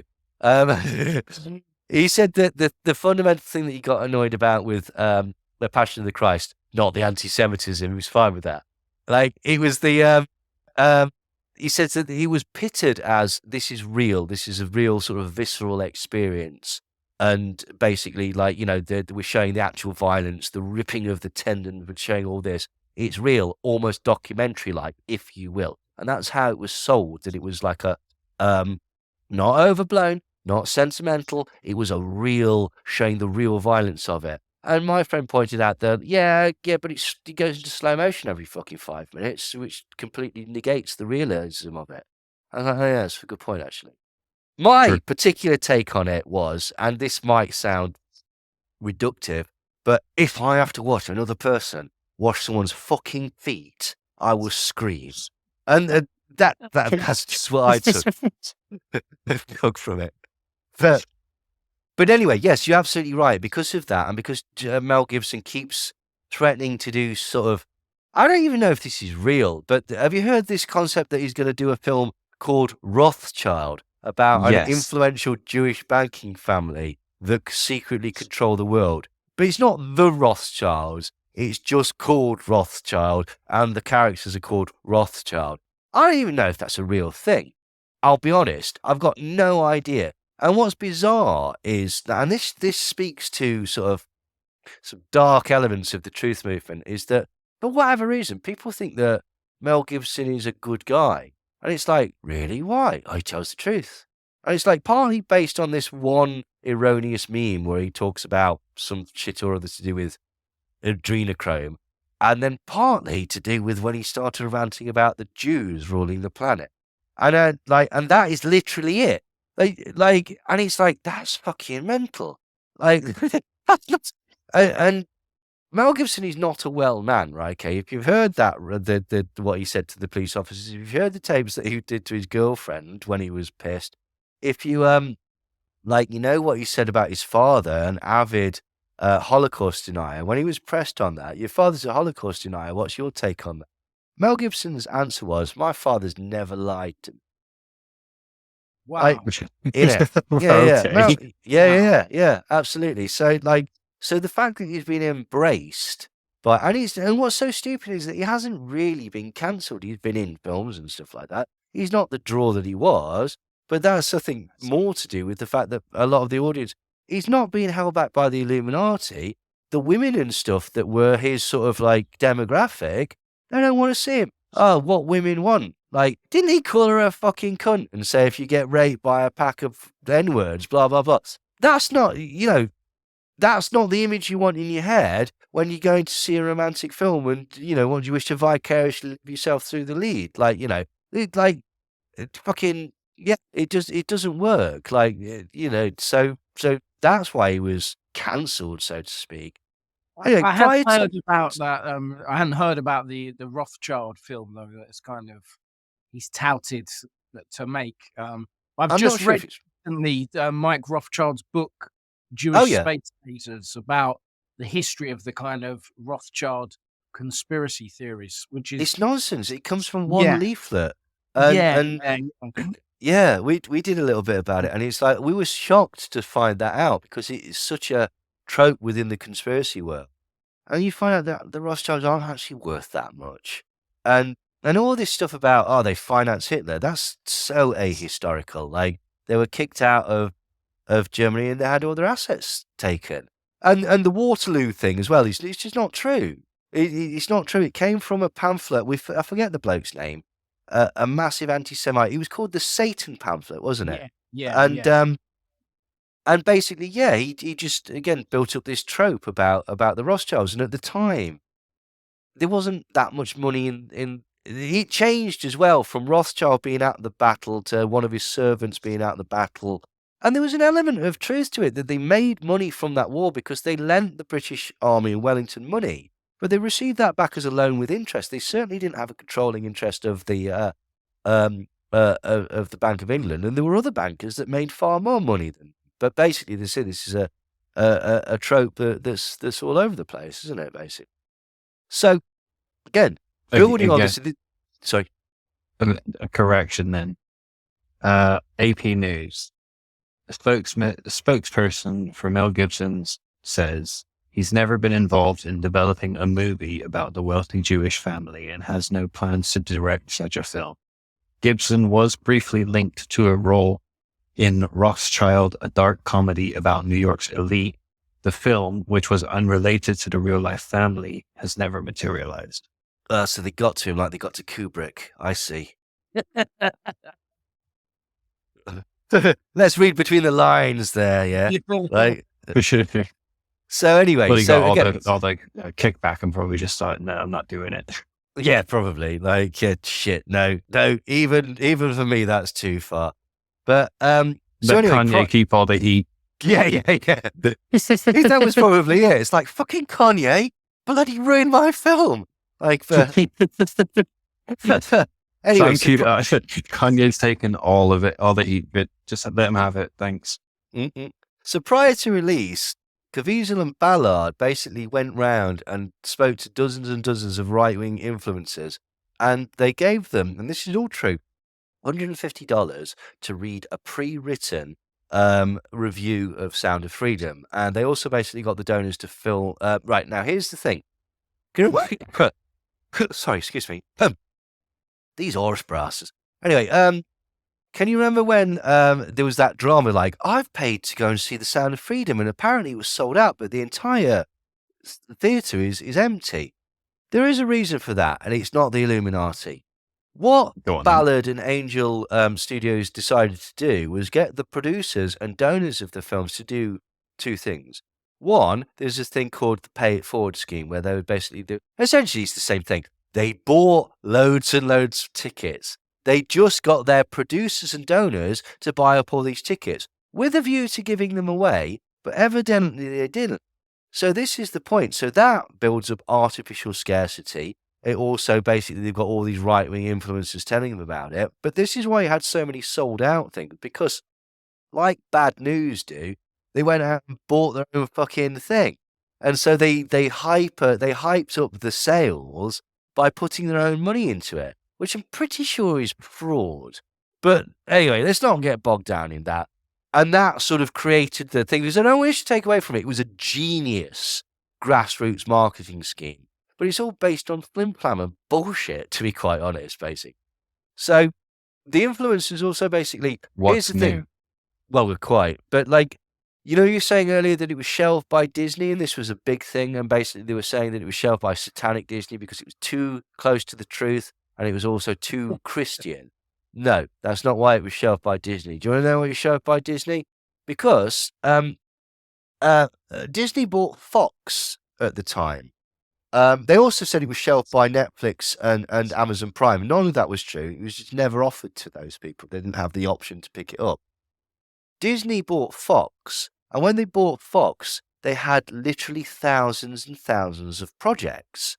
Now, what happened was they were going to release The Sound of Freedom, and then COVID happened. And they went, it's not actually that good a film. And I don't think in this climate, people are going to want to watch a film that's so miserable. So they just basically decided we'll release it later. They didn't shelve it. They just didn't think it was very good. Like, there's no political motivation behind it. They just had huge amounts of content, and of their content, they felt that was a bit poor and a bit too depressing to do well. So what happened was Tim Ballard, basically, who also believes in the Wayfair conspiracy theory. Sorry, Brent, go ahead. When was it actually filmed? Like 2017, 2018, something like that. It's an old film. Yeah, it was completed by 2018, so probably 2017. Okay. Yeah. So this is the thing. Like, you know, it's not really a QAnon film. As we said, it's got the vaguest sort of connection in as much as it speaks to the tropes that it's foreigners across the border, it's swarthy this, it's blah, blah, blah. It's paedophile networks that have headed logos and stuff like that. Like this sort of comic book idea of fighting these paedophilic networks. So in that sense, it sort of has a sort of intersection with it. But this is the point. Most of the people who were hyped up about the film hadn't actually seen the film when they were hyped up about it. They were basically, because of the marketing through Caviezel, through Ballard, through people like Jordan Peterson talking about adrenochrome, talking about Satanism, talking about how it's been shelved. It created this image around the film that basically it isn't real. Now, it gets even worse, really, because like the origin story of which is Operation Underground Railroad. Now, do you want to know why they call it Operation Underground Railroad? It was based on a painting that was done for Tim Ballard that depicts him. Now, some might say that he has a fetish for this type of thing, but him and his wife, with armfuls of black babies, rescuing them and taking them on a literal train track, whilst Harriet Tubman sits in the background and looks on reverentially. Right, this is a painting. Are you kidding? Yeah, that's Are why you he's called his fucking kidding? No, I'm not. Right, and that is why they've called their thing Operation Underground Railroad. Now, Operation Underground Railroad, we'll come on to them a bit more, but they started in 2013. It's absolutely true that he quit his job, but he has to his wife. Do you know who financed Operation Underground Railroad? Glenn Beck. Glenn Beck. Really? Yes. Glenn Beck. Yeah. Of all the weird, like, sort of strange people, like, now, if I was desperately cynical as well, like, you could suggest that, well, either Glenn Beck is actually doing a rather good thing here, or if he realizes that this could be useful in the culture war or whatever. But who could possibly speak to his motivation? But anyway, the origin story that Tim Ballard speaks about is the what's his name, Earl Buchanan story. So as we all saw in the and this has been relayed by Tim Ballard many times, he says that it happened just like in the film. He was there and he spotted that child in the car with Earl Buchanan. He spoke to the boy. The boy gave him a necklace and told him to go look for his sister. And he's been searching for that sister ever since. Now that's kind of also mashed together with this story. We'll come on to that in a bit, basically. But anyway, so they had all of this and the sort of pay it forward things, but like so it's very righteous, and that was made sort of clear. So this is the organization, and how they sold it was: if you go and watch this film, you are directly contributing to stopping paedophilia. That's what they did. Like, you are doing your small bit to stop sex trafficking of children if you just send us some money. Like, and personally, I thought it was desperately cynical and saw through it right from the start. However, other people have felt that this is a worthy cause. Yeah, I think like just coming back to like how the film actually ended was like and again we spoke about the use of like the real footage and the montage, the way the kind of this film bookended itself within being like real, this stuff really happens. Yeah. It then also chose to have statistics at the end. Oh, And I felt that kind of elevated it even more, that it felt like it was framing it, that it was more than just a movie. yeah, That yeah. it actually put itself up as being, this is part of a real life campaign. So it played beyond even being like a piece of pure entertainment or raising awareness. It was like an actual, real campaign. Get on board. It was, again, genius marketing, but really plays into this whole debate around authenticity, which I think is where as far as I could tell, those statistics that they pulled out at the end, he pulled them out of his arse. They're not. They literally sort of kind of made them up. But even if you look at them, it's like, how is that even quantifiable if all of this is in secret? Like, do you know what I mean? It's one of those. But like, but anyway, so the origin story of why he and Glenn Beck decided to start Operation Underground Railroad is that this lad was smuggled from Mexico into the USA, and the idea was that he was going to be taken to one of these sex hotels in San Bernardino. And Tim Ballard literally stopped this man at the border and prevented this all from happening. He then got the necklace from this boy, and so according to Tim Ballard, that is all true, and that is the reason, and that's been repeated by him and Glenn Beck, and that's the reason they started Operation Underground Railroad. Is that true? Well, let's find out. So, the accuracy of the film. Like, some people have sort of like said that certain aspects of this are not true.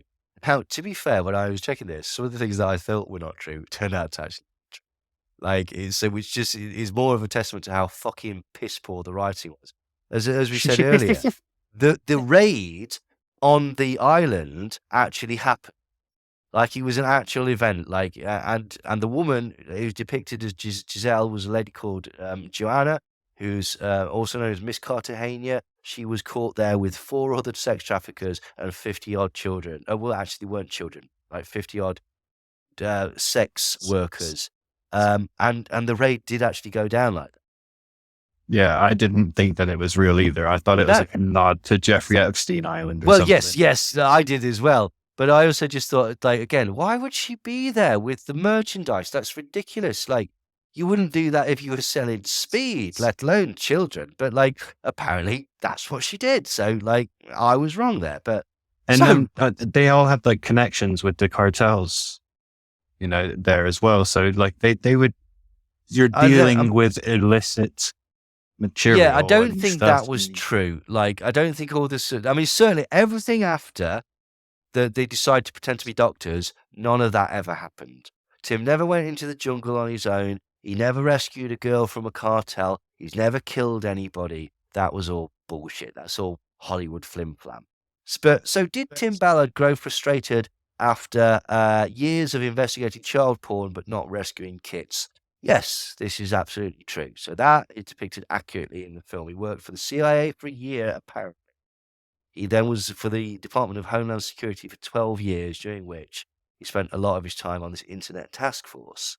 Now, did he go on a mission to Colombia, and did he quit his job and set up the organization in the way that was depicted in the film? Yes, he did. He absolutely 100% did. He was encouraged by his wife to stay and complete the searches. He was actually in Haiti at the time. And then he received funding from Glenn Beck, and so was able to set up this organization. So this was how he was able to do it. So are the villains in the film, are they based on real people? Some. Fuego, the guy with the eyeliner, is based on a real trafficker. Giselle is based on Kelly Joanna Suarez, who was a real life trafficker who was arrested with Fuego on Operation Triple Take. So that is absolutely 100% true. Now, Operation Triple Take, in reality, rescued 54 people. Of those 54 people, 29 of them were under 18. The youngest was 11. So it isn't quite as it's depicted in the film. They're using, if you want to be kind, it's a more affecting story. If you want to be cynical, they're exploiting the shit out of their audience. Basically, what happened was that actually all these people, they're all plied with MDMA and cocaine, and it was actually an ICE and HSI, Homeland Security operation. The youngest one was 11, and actually, I know I said earlier, like $2,000 is a small amount of money. It is if you're selling it at that point, right? She was bought by Lady Cartagena for $1,000 from another pimp. So they do go cheap, but in the scenario that it was a bit crap. Let's be honest. Now, Vampiro, that guy. Is he based on a real character? Yeah, he is. He's actually based on a real person called Batman, or his actual name is Stephen Cass. But Stephen Cass doesn't want anything to do with the film, and he doesn't want anything to do with Tim Ballard. Because basically he says, I worked with Tim Ballard on one sort of operation. Nothing came of it.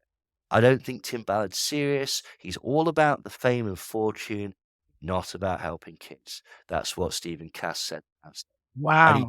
And he didn't work on Triple Take either. And the thing is that basically, like, the way that it's set up as well is slightly fake. He says, no, people don't know me. I haven't got a broad thing. I'm not Flash. I don't have a lot of money. In fact, this is the point. Tim Ballard's made millions off of the back of Underground Operation Railroad. Stephen Cass has actually been doing what Tim Ballard is depicted as doing for years, and he's flat broke. Because you can't draw attention to yourself, because you'll be murdered. It's not a fucking joke, this thing.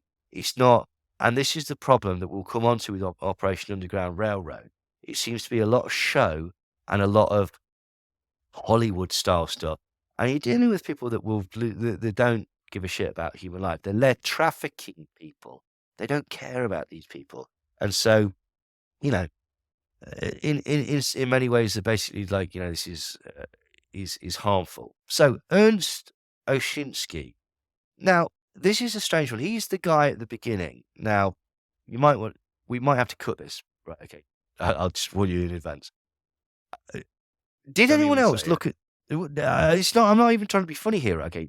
Did anyone else look at it and go, are they trying to do him up as a Jew? Like, that's what I thought. I don't know if we might cut that, but I thought, Jesus, that's a bit. But it's one of those things where, Well, like, it maybe wasn't I saw directed something by that Mel wasn't there. Gibson. But anyway, apparently Ballard says that the film depiction is sort of fiction based on a true story. Tim Ballard said, Oshinsky, or who he's based on, was one of the more prolific collectors of child exploitation material that I've ever seen. He had over 2 million pieces. And he was an interesting case because he was an intellectual and he'd written a lot about paedophilia, justifying it, making legal arguments for it. And he'd written a book, and I had read that book before we took him down. So I decided to do something crazy because he wasn't responding to interrogation. So it's something I'd never tried before. And because I'd read so much of his material, I believed that he believed that all men are naturally attracted to children. So I told my partner to walk away, and it took me 45 minutes, and I got him to confess. This is what Tim Ballard says. And I don't wish to sound cynical, but that's fucking bollocks, isn't it? That's a lie. I've never heard anything more fuckingly transparently bollocks. Confess to what? You've got 2 million pieces of child porn on his fucking computer. What's he confessing to? Seriously, that to me sounds made up. But who knows? Tim Ballard swears that this bloke is real. Now we get on to the slightly more sort of like controversial. Earl Buchanan. Earl Buchanan, even in the film, the person is the character is called Earl Buchanan. He's the guy that basically Oshinsky knows, and he goes to Honduras to get Miguel, takes him to Mexico, and he's caught trying to take him back across the border. And this is kind of based on a real case. Earl Buchanan was 62 years old, and he was stopped at the border trying to get back into the USA with child porn in his car and a 5-year-old boy riding on his lap. Now, what happened was that the porn was basically homemade videos that were on his camcorder of Buchanan molesting a stated boy. And the investigation showed that he'd molested at least 10 children, some as young as 2. So he's genuinely a paedophile, but he isn't a trafficker, right? He did actually have property in Bloomington as well, Bloomington, America, with bunk beds, toys, video games, and recording equipment. So something very, very disturbing was going off. But here's the thing. Buchanan, and this is a distinction that is important, and it will become obvious why later. And I'm in no way defending this guy. Buchanan was not a trafficker of children, as far as anyone could prove. He never trafficked any children. He was a paedophile, and he filmed himself with children, and there was something weird going off at his house, but he was not a trafficker. The boy that he was with was not kidnapped. Okay? He was a lifelong friend of the family. The child's grandmother knew Earl Buchanan since he was a child. They were family friends. Now, what had happened was the boy was American, and he had a sister who lived with the grandmother. And Earl Buchanan had offered to take this boy to Mexico to see his father, and then he would bring him back. So he was away on holiday, and the grandmother knew about it. Now, what happened was that he forgot the lad's passport. They weren't checked when they went into Mexico, but when they came back, they were checked. And when they were checked, they had to go through the whole car. They looked on his camcorder, and the video that was in his camcorder was footage of Buchanan molesting a different child. What's bizarre is that when the boy was taken from him, he was really anxious, like as if Buchanan was a family friend. And under questioning, he claimed that he hadn't actually been molested by Buchanan. So although the guy was a paedophile, he wasn't trafficking children, and he certainly wasn't trafficking this boy. So the entire backstory of him getting the Tim Ballard, basically, he wasn't there. He didn't witness this at all. He claims to have spoken to the child, but that seems to be a lie. His job was he arrived 45 minutes later, got the videotape out of the camcorder, put it into a plastic bag, and then sodded back off to put it into evidence. That was his job, right? Yeah, because we found a article, didn't we, that like reported about it. Yeah, at the time. Yeah, absolutely. And it said the customs noticed that he was acting shifty. But this And is it the had thing. nothing It to do wasn't with this guy. it wasn't a sting. It wasn't even that he was actually Exactly. shifty. Like that was the thing. It wasn't that. He forgot this lad's paperwork. If he'd had this lad's passport, they'd have sailed through and nobody would have ever bothered. It wasn't a sting. It was a routine check off the back of a paperwork app. And then they found this video. So it looks like the boy himself potentially wasn't actually molested by this Earl Buchanan. Anyway, so Ballard's story is that the boy gave him a necklace and it had a verse from Timothy on it, right? Okay. And he claims that the boy gave him the necklace because he knew that Tim was good, which is actually like a Mormon thing, that you can project goodness and stuff like that. So he ran to Tim Ballard from Buchanan's car and hugged him and gave him the necklace and asked him to save his sister. And this is bollocks on a number of levels. 1, Ballard wasn't there. 2, the necklace doesn't exist. 3, the sister was back at home in America with the grandmother. So, but this is the origin story for Operation Underground Railroad. And for years, Ballard's told interviews that the movie story that the boy had a kidnapped sister was true. And this is a total lie. The girl's name was Yanelli. She was at home. So the Rocchio character is based kind of on Yanelli and kind of on this person called Gardi, who they never actually found. But basically, like that's a complete and total lie. They did actually once dress up as a UN doctor, but that particular mission didn't actually yield any success. It gets worse. So Operation Underground Railroad, right? Founded in 2013 by Tim Ballard with money from Glenn Beck. It's an anti-sex trafficking organisation, and it claims to have conducted multiple sting operations, some overseas, and rescued literally thousands of children. Now, the evidence for this is, shall we say, scant, right? Tim started it, according to Glenn Beck, because of the Pedro story, which is the story about Glenn Bannon. Miguel was called Pedro in real life. That's total fabrication. It's an absolute fabrication. And, like, you know, he could say that, like, oh, we started this because God's children are not for sale, right? They made a real error there, okay, right? They don't understand markets. You know, by saying that God's children are not for sale, what that will do is it'll make scarcity in the market, which will not only drive up the requirement and desire for God's children, but also the profit margin. And I don't think he's thought that through. Like, so, but anyway, we digress.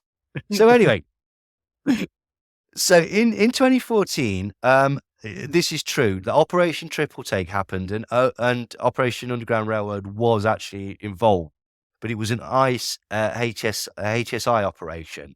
It was on the island, and then 2 other locations in Colombia, and in total, apparently, they rescued 123 people. But they weren't children, or the majority of them weren't children. Doesn't mean that it wasn't a fabulous thing to do. Good, we've rescued these people from a horrible existence, but yeah, it wasn't quite that they expected it.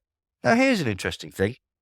In February 2016, the Internet Crimes Against Children's Task Force, or the ICAC, which is the organization from Homeland Security that Tim Ballard used to work with, they were advised by the Justice Department of America against being involved in, assisting, or supporting in any way operations with Operation Underground Railroad. Because as early as 2016, people were like, this organization is slapdash, it doesn't know what it's doing, it's dangerous on its raids, and furthermore, we think that it's actually taking money from its donors and telling them that they're doing lots of raids and stuff, but not actually doing anything.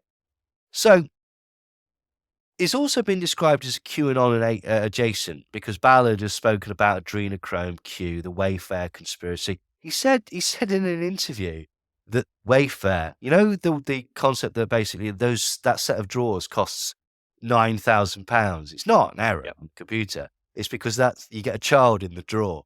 Apparently, it was like when that whole thing happened, I was shocked at the people that I knew that believed that.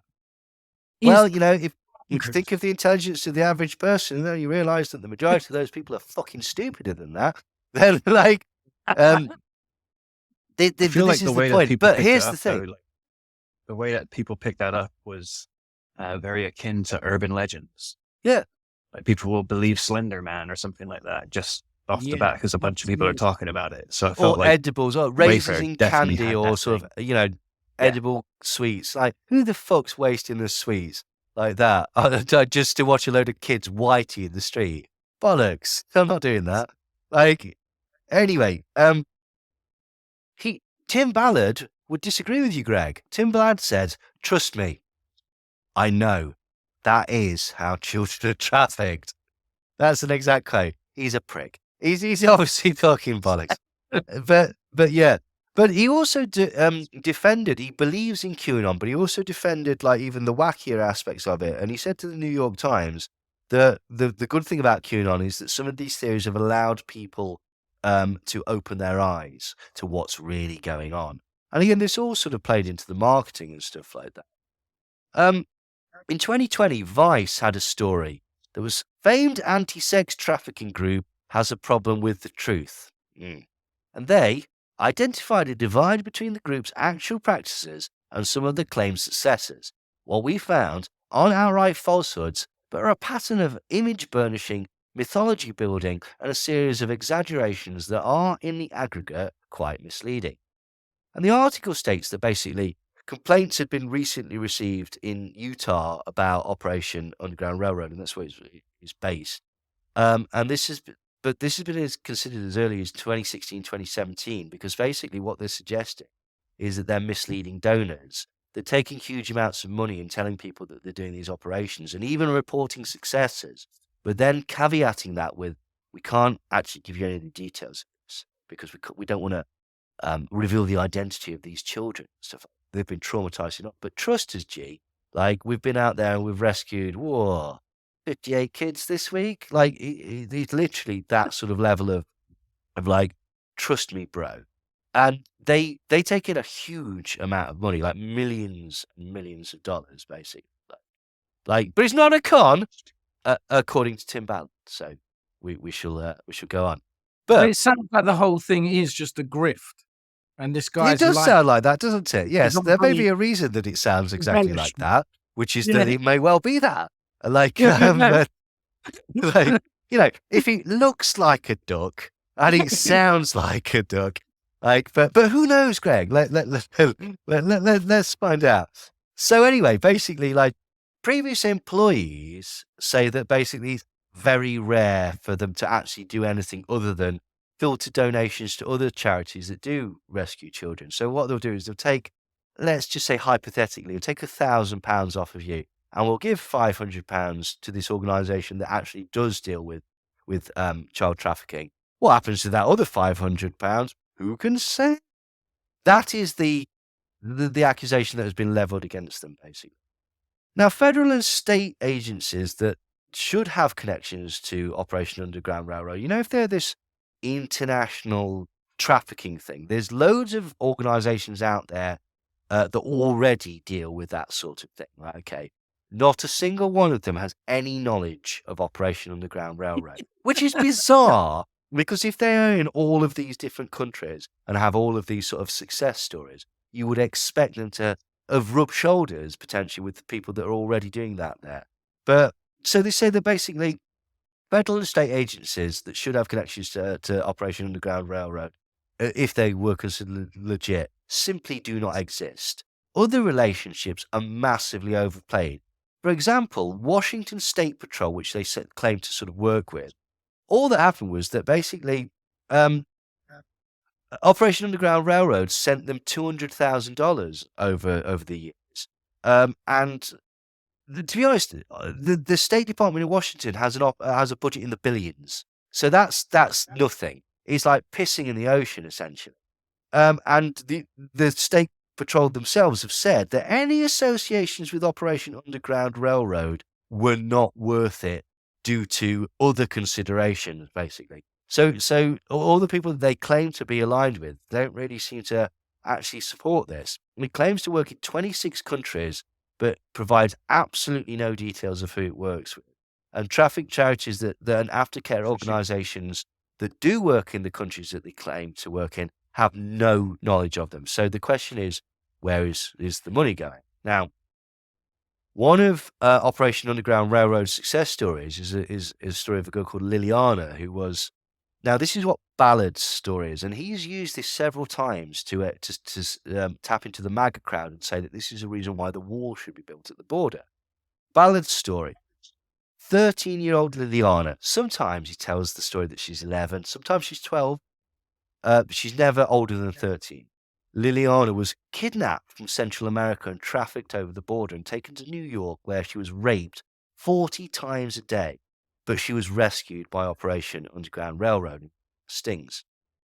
The true story is that she was 14, which is still very, very normal. What had happened is she'd met up with a 17-year-old boy, and he said that he loved her, and she moved in with his family, and she'd been abused by her family, so, like, you know, she's got tragic circumstances. She moves in with this boy who says that he loves her, and his family is all keen on her and everything. And they say that they've got a plan. They're going to move to New York, and they're going to get a job there. Once they've got enough money, they're going to come back to Mexico, get married, and have children. Now, Greg, you've seen Liliana Forever. You know where this goes, right? Absolutely. This is the classic lover boy method, and this is the This is the problem again that we'll come on to later. This trope of men in dirty Macs stealing kids off the street. Wow! So I'm not saying it never happens. The more likely is this sort of long-term grooming. Andrew Tate is the perfect example of that. That's what I was thinking. Yeah, this is the lover boy technique.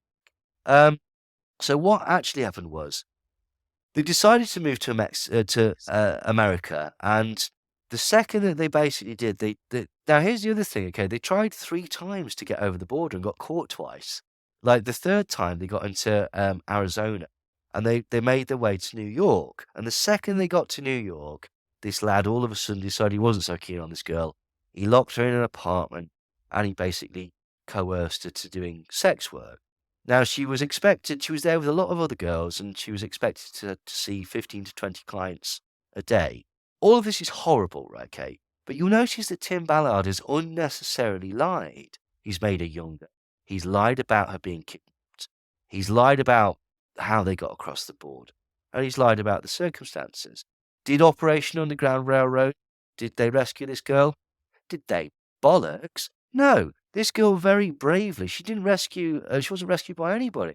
She very bravely one day decided, I'm going to make a run for it. She made a run for it, got into a taxi, and went to the local police station. Incredibly brave. Okay. And a tragic story. But so there's no kidnap. She wasn't quite as young. There's an exaggeration of details. It misses out the lover boy method for this trope of evil satanic paedophiles. And Operation Underground Railroad was never involved at any stage.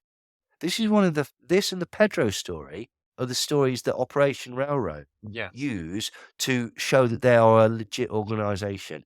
Neither of them are true. Neither of them are true. They're completely appropriated to other people's stories. Yeah. And in those stories, they just lied about the basic details. Neither of them were kidnapped. Neither of them were rescued. Right? Okay. So, and then they exaggerated about them, about the other details, which is just fucking despicable.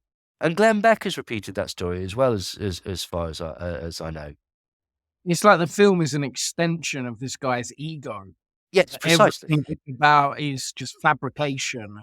Yeah. And centering himself as being. And there's no need for it, is there? This is the point, right? You know the stories that they've actually got. Those 2 stories are horrific enough. You don't need to fabricate. Yeah, right. Yeah. Like, because again, they're playing to a specific market. They're playing to a specific sort of demographic that wants to hear this is the thing. It's like, it's almost fetishistic, this concept about children. It's God's children. God's children being kidnapped. Yes. God's children being kidnapped and safe. I can't stand to think about it, but strangely, I think about it all fucking day. And it's like, right, dude, like, anyway. So another of the founding stories concerns a lad called Gardy Mardi, who was is the Haitian boy that Rocchio is based on. And he basically went right, this is horrible. He went missing in 2009, right? In 2014, so just after Operation Underground Railroad has started, Tim Ballard meets up with this lad's father and he says, I know where this boy is. He's in Haiti. He goes to Haiti and they're on an operation and he brought this woman called Janet. And this is the one where they pretended to be doctors. This is the one they dressed up as UN doctors, right? He phoned this lad's father and said, I know where your son is. I'll have him by the end of today. He'll be back home with you by the end of the week. Or words to that effect. Right, okay. Do you know what his source was? His source was how he knew where this boy was in Haiti. It was a lady called Janet from Utah who professed to be a psychic. And she had seen visions of Gardy in a village in Haiti. So they turned up in this, what they assumed was this village, with this fucking soccer mom, right? Dressed as UN doctors. And basically he says that she's like, and he's told this bloke that his kid's coming home. One of the bizarre things was, and this is where you start to think that maybe they have ulterior motives for this sort of thing. They took a film crew. They took a film crew to Haiti on this dangerous mission, right? You know why? Because as early as 2014, Operation Underground Railroad was trying to set itself up as a reality TV show. Because that's what you want to do when you're rescuing trafficking kids. What? Yeah. Operation Underground Railroad has been filming its raids since as early as 2014 with a view, and they've pitched this to several networks, to being a reality TV show where sexy Tim Ballard rescues trafficked children from all over the world. A bit like that Steven Seagal cop show, only with far, far, greater danger. I know, it's bizarre, isn't it? But that tells you everything about the guy's ethics and doesn't it? What motivates him, right? And then you've got real people like Stephen Cass who are actually doing this, who's saying, I don't want anything to do with this guy. I don't want anything to do with this guy. This guy's not ethical. This guy's doing it in order to boost his own image. And he's doing something that basically, no one can argue against rescuing children. Why? Do you know what I mean? But this is the thing. It seems to be a bit of a smokescreen. So basically, he brought over a film crew. Excuse me. Because they brought over a film crew because he had plans to make a reality TV show about rescuing children. But unfortunately, they found no trafficked children. In fact, no foreign children at all in this village. And after basically pestering the locals for a bit, the locals sort of got their pitchforks together and said, would you kindly fuck off? And they did. And that was it, basically. So he had to phone the bloke's dad and say, yeah, we didn't actually find your kid and he won't be coming home to you. And they've never found that child. They've never found that child, which is horrific on so many levels, basically. But people that were there with them said that they seemed more concerned with filming exciting footage than actually finding children. And again, this is because they were trying to set up a reality TV show. The only other tactic that they really had during this time was something that was described by many people who observed it as disgusting and very, very dangerous. What they'd do is they'd go to legitimate brothels in Thailand, say, or Haiti, or where, okay? They'd whip out a wedge and go, I've got $1,000 here for anyone that can get me a child. That's what they'd fucking do. And what some people might have already noticed or potentially thought is that, well, so what that actually does is people go, $1,000 is a lot of money. I could fucking get a child. And so all of a sudden they go and get a child. And then all of a sudden you've got all these kids that are introduced into the sex trade in order to be sold to Operation Underground Railroad that weren't prostitutes yesterday. And then they don't buy them. So what do you do with these kids? And this has happened apparently time and time again. And observers and people who used to work for the company says that all this did was basically encourage pimps to get younger and younger children. And we did nothing about it. So they're creating a problem that wasn't there before. And several members left Operation Underground Railroad saying they literally created young prostitutes by requesting. They created demand in the market because all of a sudden they're there. Now, so The other thing about Operation Underground Railroad is that they're actually opposed to all sex work, legal or not. People that basically aren't trafficked, but so in a lot of their statistics and stuff like that, they will include anybody that works in a brothel, anybody that is a sex worker, anybody that is an adult, and they will basically lie and say that these are children. What people who've observed it saying that they do these things called jump teams. Now, again, the way that you can get into these jump teams is by basically giving some money. They claim that they basically they train, they've got military professionals and they're going on these things. These jump teams, if you give enough donations, you can go and do it. And the courses that they go on, they never result in actually finding any children. They just result in fucking real estate people. It's almost like territorial army, but I'm going into Haiti. I'm going to go and get some kids back. And so they take money from these people. They say, oh, by the way, you need to support yourself and live on your own money whilst you're in Haiti until we go on the operation. And then they do the operation over a day, nothing happens, and then these people have to fuck off home. But the idea, so they're basically putting really, really inexperienced people in dangerous situations and not actually achieving any results. And when they do go into legal brothels, all they really do is basically tell the women, you should really quit this. And by the way, have you ever heard of Mormonism? And so they're treating it as a sort of proselytizing missionary work. Yeah, precisely. They're not actually doing what it is that they say that they're going to do. In 2014, right, some missions have yielded results, but they seem to have been right at the beginning. And then after that, again, this hasn't been proven because you can't prove because there's no evidence of what they do. But since about 2014, it seems that they've just gone, I will just pretend to do stuff and people will send us money anyway. I don't know that to be a fact, lawyers, but that would certainly be what looks like it. And so anyway, in 2014, they took a woman called Meg Conley. She was asked to join one of the jump teams. And she went to a place where basically 26 children were brought into a house for a party by traffickers. And Ballard was there. And her job, right, because there was going to be a police raid, and he wanted her to write about it. But he told her you'll go outside. All the children outside were near the pool. Your job is to keep them there. And at an appropriate time, I'll give the signal, and then the police will raid the operation. Now, what happened was she was outside with these children. This was a genuine operation. Tim called her inside. And the second that he called her inside, he hit the button that announced the raid. And the police swatted the place. They didn't know who she was. So they put a gun to her and cuffed her, put her on the floor. Now, he promised her that he wouldn't put her in harm's way. All right? Why did he do that?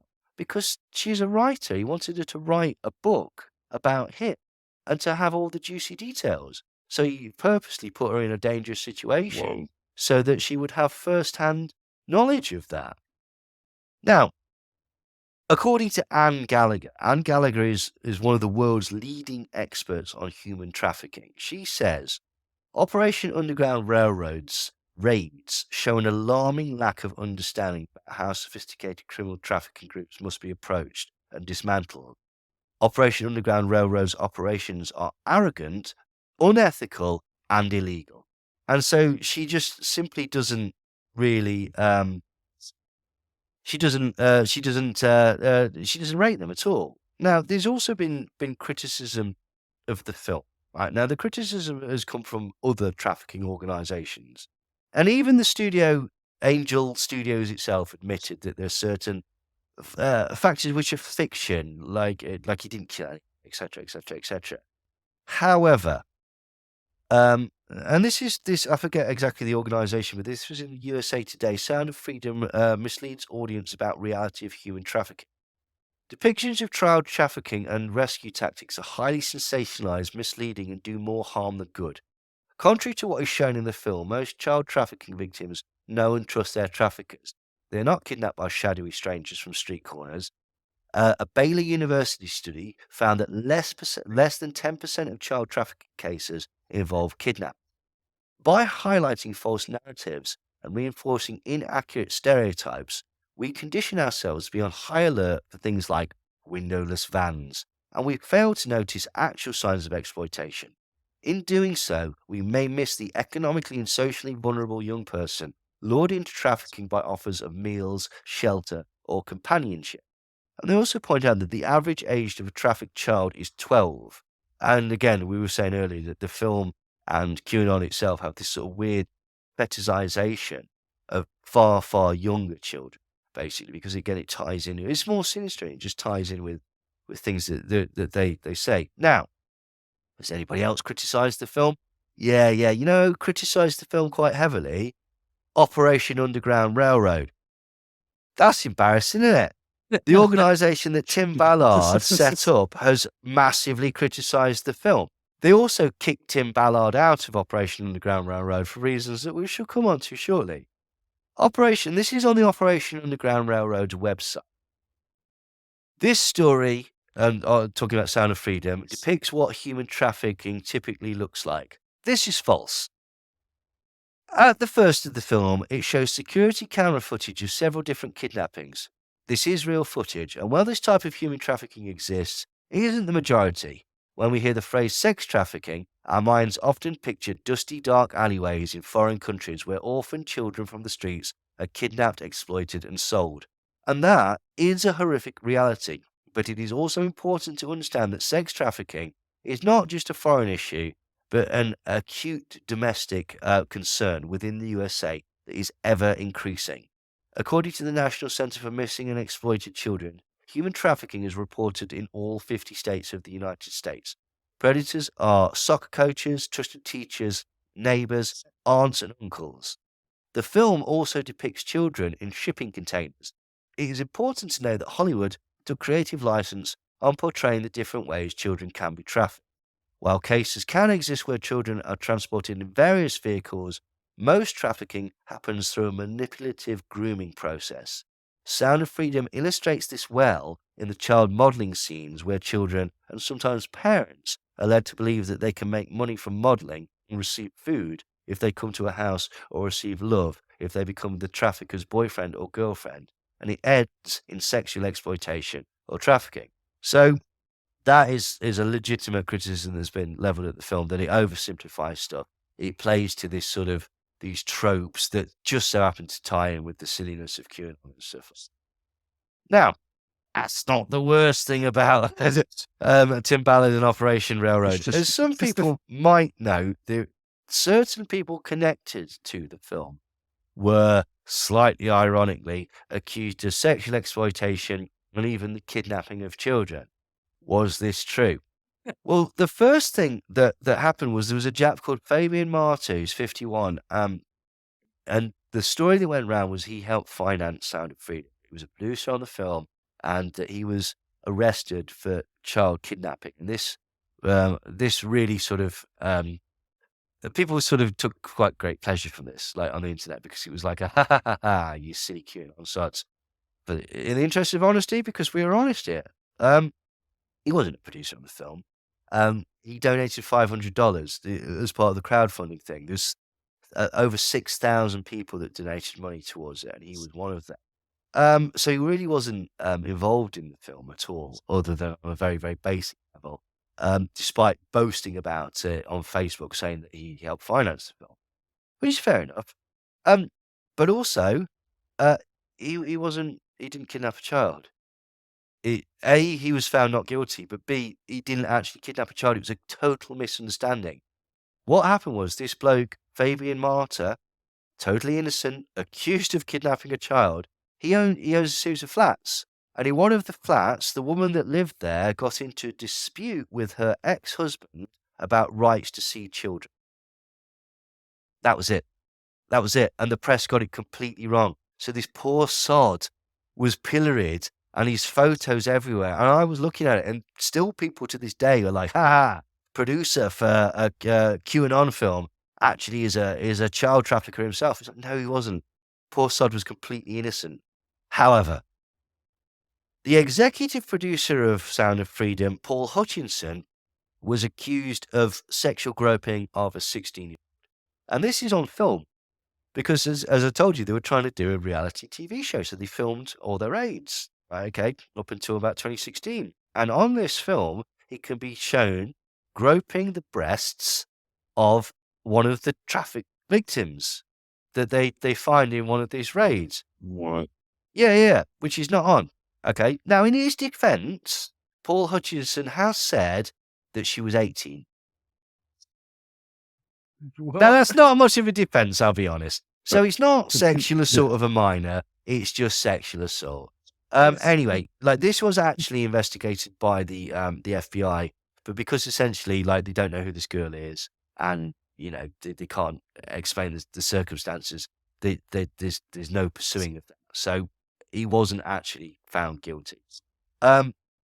However, Tim Ballard himself was forced to resign from Operation Underground Railroad in October, well, actually very, very recently, after being accused of sexual misconduct by 7 women. Now, right, you know what the fucking guy did? You know in True Lies, where Bill Paxton tries to get Jamie Lee Curtis to sleep with him by saying, we're going to go abroad, we pretend to be spies, yeah. But we're going to have our roles are that we're husband and wife. We have to act natural. That's what fucking Tim Ballard did. That's what he did. Wow. He got a series of women and he says, we need to act natural in this scenario. So in order to act natural, I'm going to have to watch you shower. And then you're going to have to give me a lap dance. And then we're going to have to do certain sexual touching, not penetration, but certain sexual touching. And this is what he's been accused of by 7 women. He's also basically been accused of using booze, drugs, and paying for prostitutes, which, I mean, I don't know if you know much about Mormonism, but that's not really one of the things that they tend to do. they frown on that. Actually, like the Church of Latter-day Saints has actually rebuked Ballard for morally unacceptable activities. So he would coerce these women into sexual acts, and he would say things like, is there anything that you wouldn't do to save a child? Which is very, very deep. And basically he'd also said to certain women as well, it's like, no, you need to act natural. You need to basically, do this, because if we're out there in the field and you act like you're not my wife, we could be killed by the cartel. That's called coercing someone into sexual assault. Like that, incredibly thing. And another thing that Tim Ballard would do is, he would do ketamine treatments. Now, what would happen in this? And we don't know the entire details, but essentially, he'd take, as my grandpa would describe, a fuck ton of ketamine, and then he would sit there chatting with the prophet Nephi, right? The prophet Nephi is the angel, I believe, that gave Adam Smith the gold tablets in Mormonism. I think that's the right person. Anyway, he would chat to him, and Nephi would convey to him, whilst he was on all this ketamine, prophecies. And the prophecies that Tim Ballard saw, that he would actually become a senator, then the president of the United States, and then he would be revealed to be the Mormon prophet, which would usher in the second coming of Christ. And apparently this is a Mormon prophecy. He didn't say anything about the sexual assault, lawsuits and stuff like that. So I think at best we can say that the prophet Nephi was selective with his prophecies. So that's the saga of Tim Ballard and The Sound of Freedom. So again, it's a very dull film with a genius marketing campaign by somebody that sounds like he's not a particularly good person, that is using the sort of smokescreen of rescuing children in order to feather his own nest. He seems like an absolute charlatan. Isn't he? And this is the thing. And the reason that we've had to go in all those, because a lot of people might have listened to this, just like defaming the guy, just like destroying his character. That's the importance, because that's how the film was sold. The film was sold on this righteousness. This film was sold on this organization that is helping children. And the fact that if you watch the film, you're helping children. You're not. You're helping the sort of person that blackmails women into letting him watch them shower. That's what you're doing. It's despicable. And again, there are certain problems with the film. It's astonishing, isn't it? Like this is the thing. The reality TV show, like the lying, the use of psychics, taking inexperienced people and putting them in dangerous situations. What looks like embezzlement of funds. Ugh. There's a better film there. There's a better film than Sound of Freedom. Come on, Greg. Let's get this done. Like, but yeah. So that is the broader saga of Sound of Freedom. If you make it, Greg, call it the sound of incarceration. But yeah, so there we go. As you say, there's always more to the story than meets the eye. So my review at the very beginning of this is a film that didn't even need to be made. Pretty much stands. Absolutely. It would seem that everything is designed to promote the, for want of a better phrase, cult. I mean cult of identity of Tim Ballard. You know, we're selling the idea of Tim Ballard. Tim Ballard's made a huge amount of money from this. And it's one of those things where who wouldn't want to help? Who wouldn't want to rescue children? But unfortunately, it seems that whilst there are certain elements of truth, and he was involved in certain things, he's massively, again, like the Vice article says, there is actually outright falsities and outright lies, including the origin story, but it's mostly sort of exaggerations, overstatements, overplaying, their involvement and stuff like that. It's a con. It's a grift. It may have even started with a degree of she wanting to do some good, but it's just a grift. Do you want to finish off, Greg, with some final thoughts and what you were saying about Joseph Campbell and Hero Story? Yeah, I mean, just thinking about how this guy is such a charlatan, has kind of centered himself and pulled upon these really kind of emotive topic. Some of the notes I made were this idea that films kind of normalize ideology. And this is like a mediocre, melodramatic, yes, overly emotional with its music and sensationalist politics. And it's like narrative when it draws on the mythology of the hero's journey, so that journey will deeply resonate with a mass audience. And it's trying to normalize and make a hero of a guy that, by all intents and purposes, is like a charlatan and a liar and a narcissist.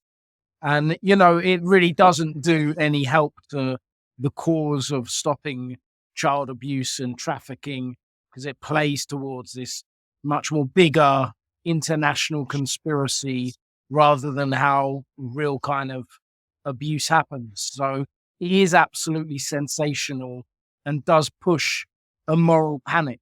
So I think the context of it is very political. And then I just wanted to, as always, a few choice reviews from Letterboxd. Someone said, a movie about reuniting stolen children with their families, brought to you by the people who gleefully supported separating immigrant families at the border. I thought that was really nice. Were they children? Someone gave it half a star. Yeah, someone gave it half a star and said could have used even more white saviors. Which, and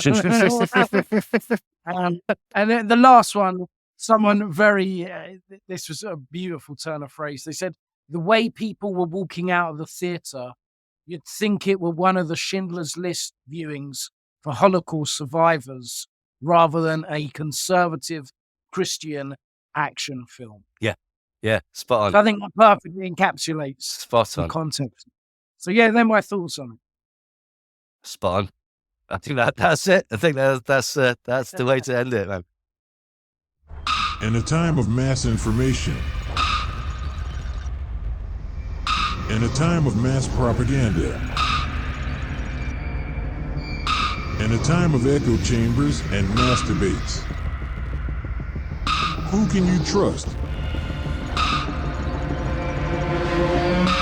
Who can you believe?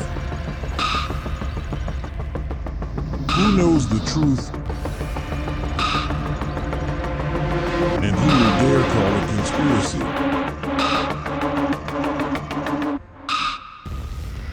Some dare call it conspiracy.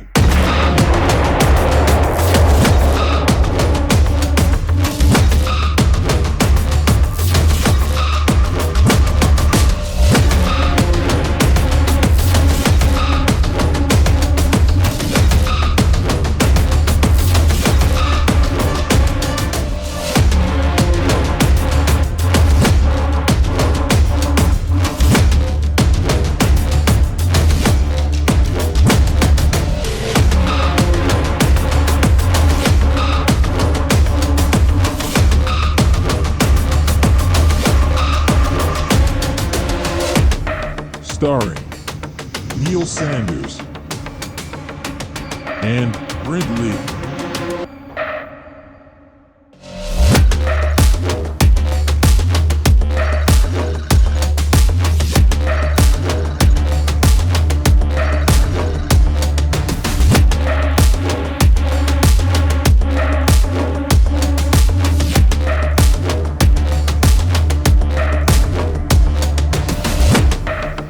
After 20 years in the rabbit hole, some dare call it conspiracy is here to find out where the truth lies. Some dare call it conspiracy.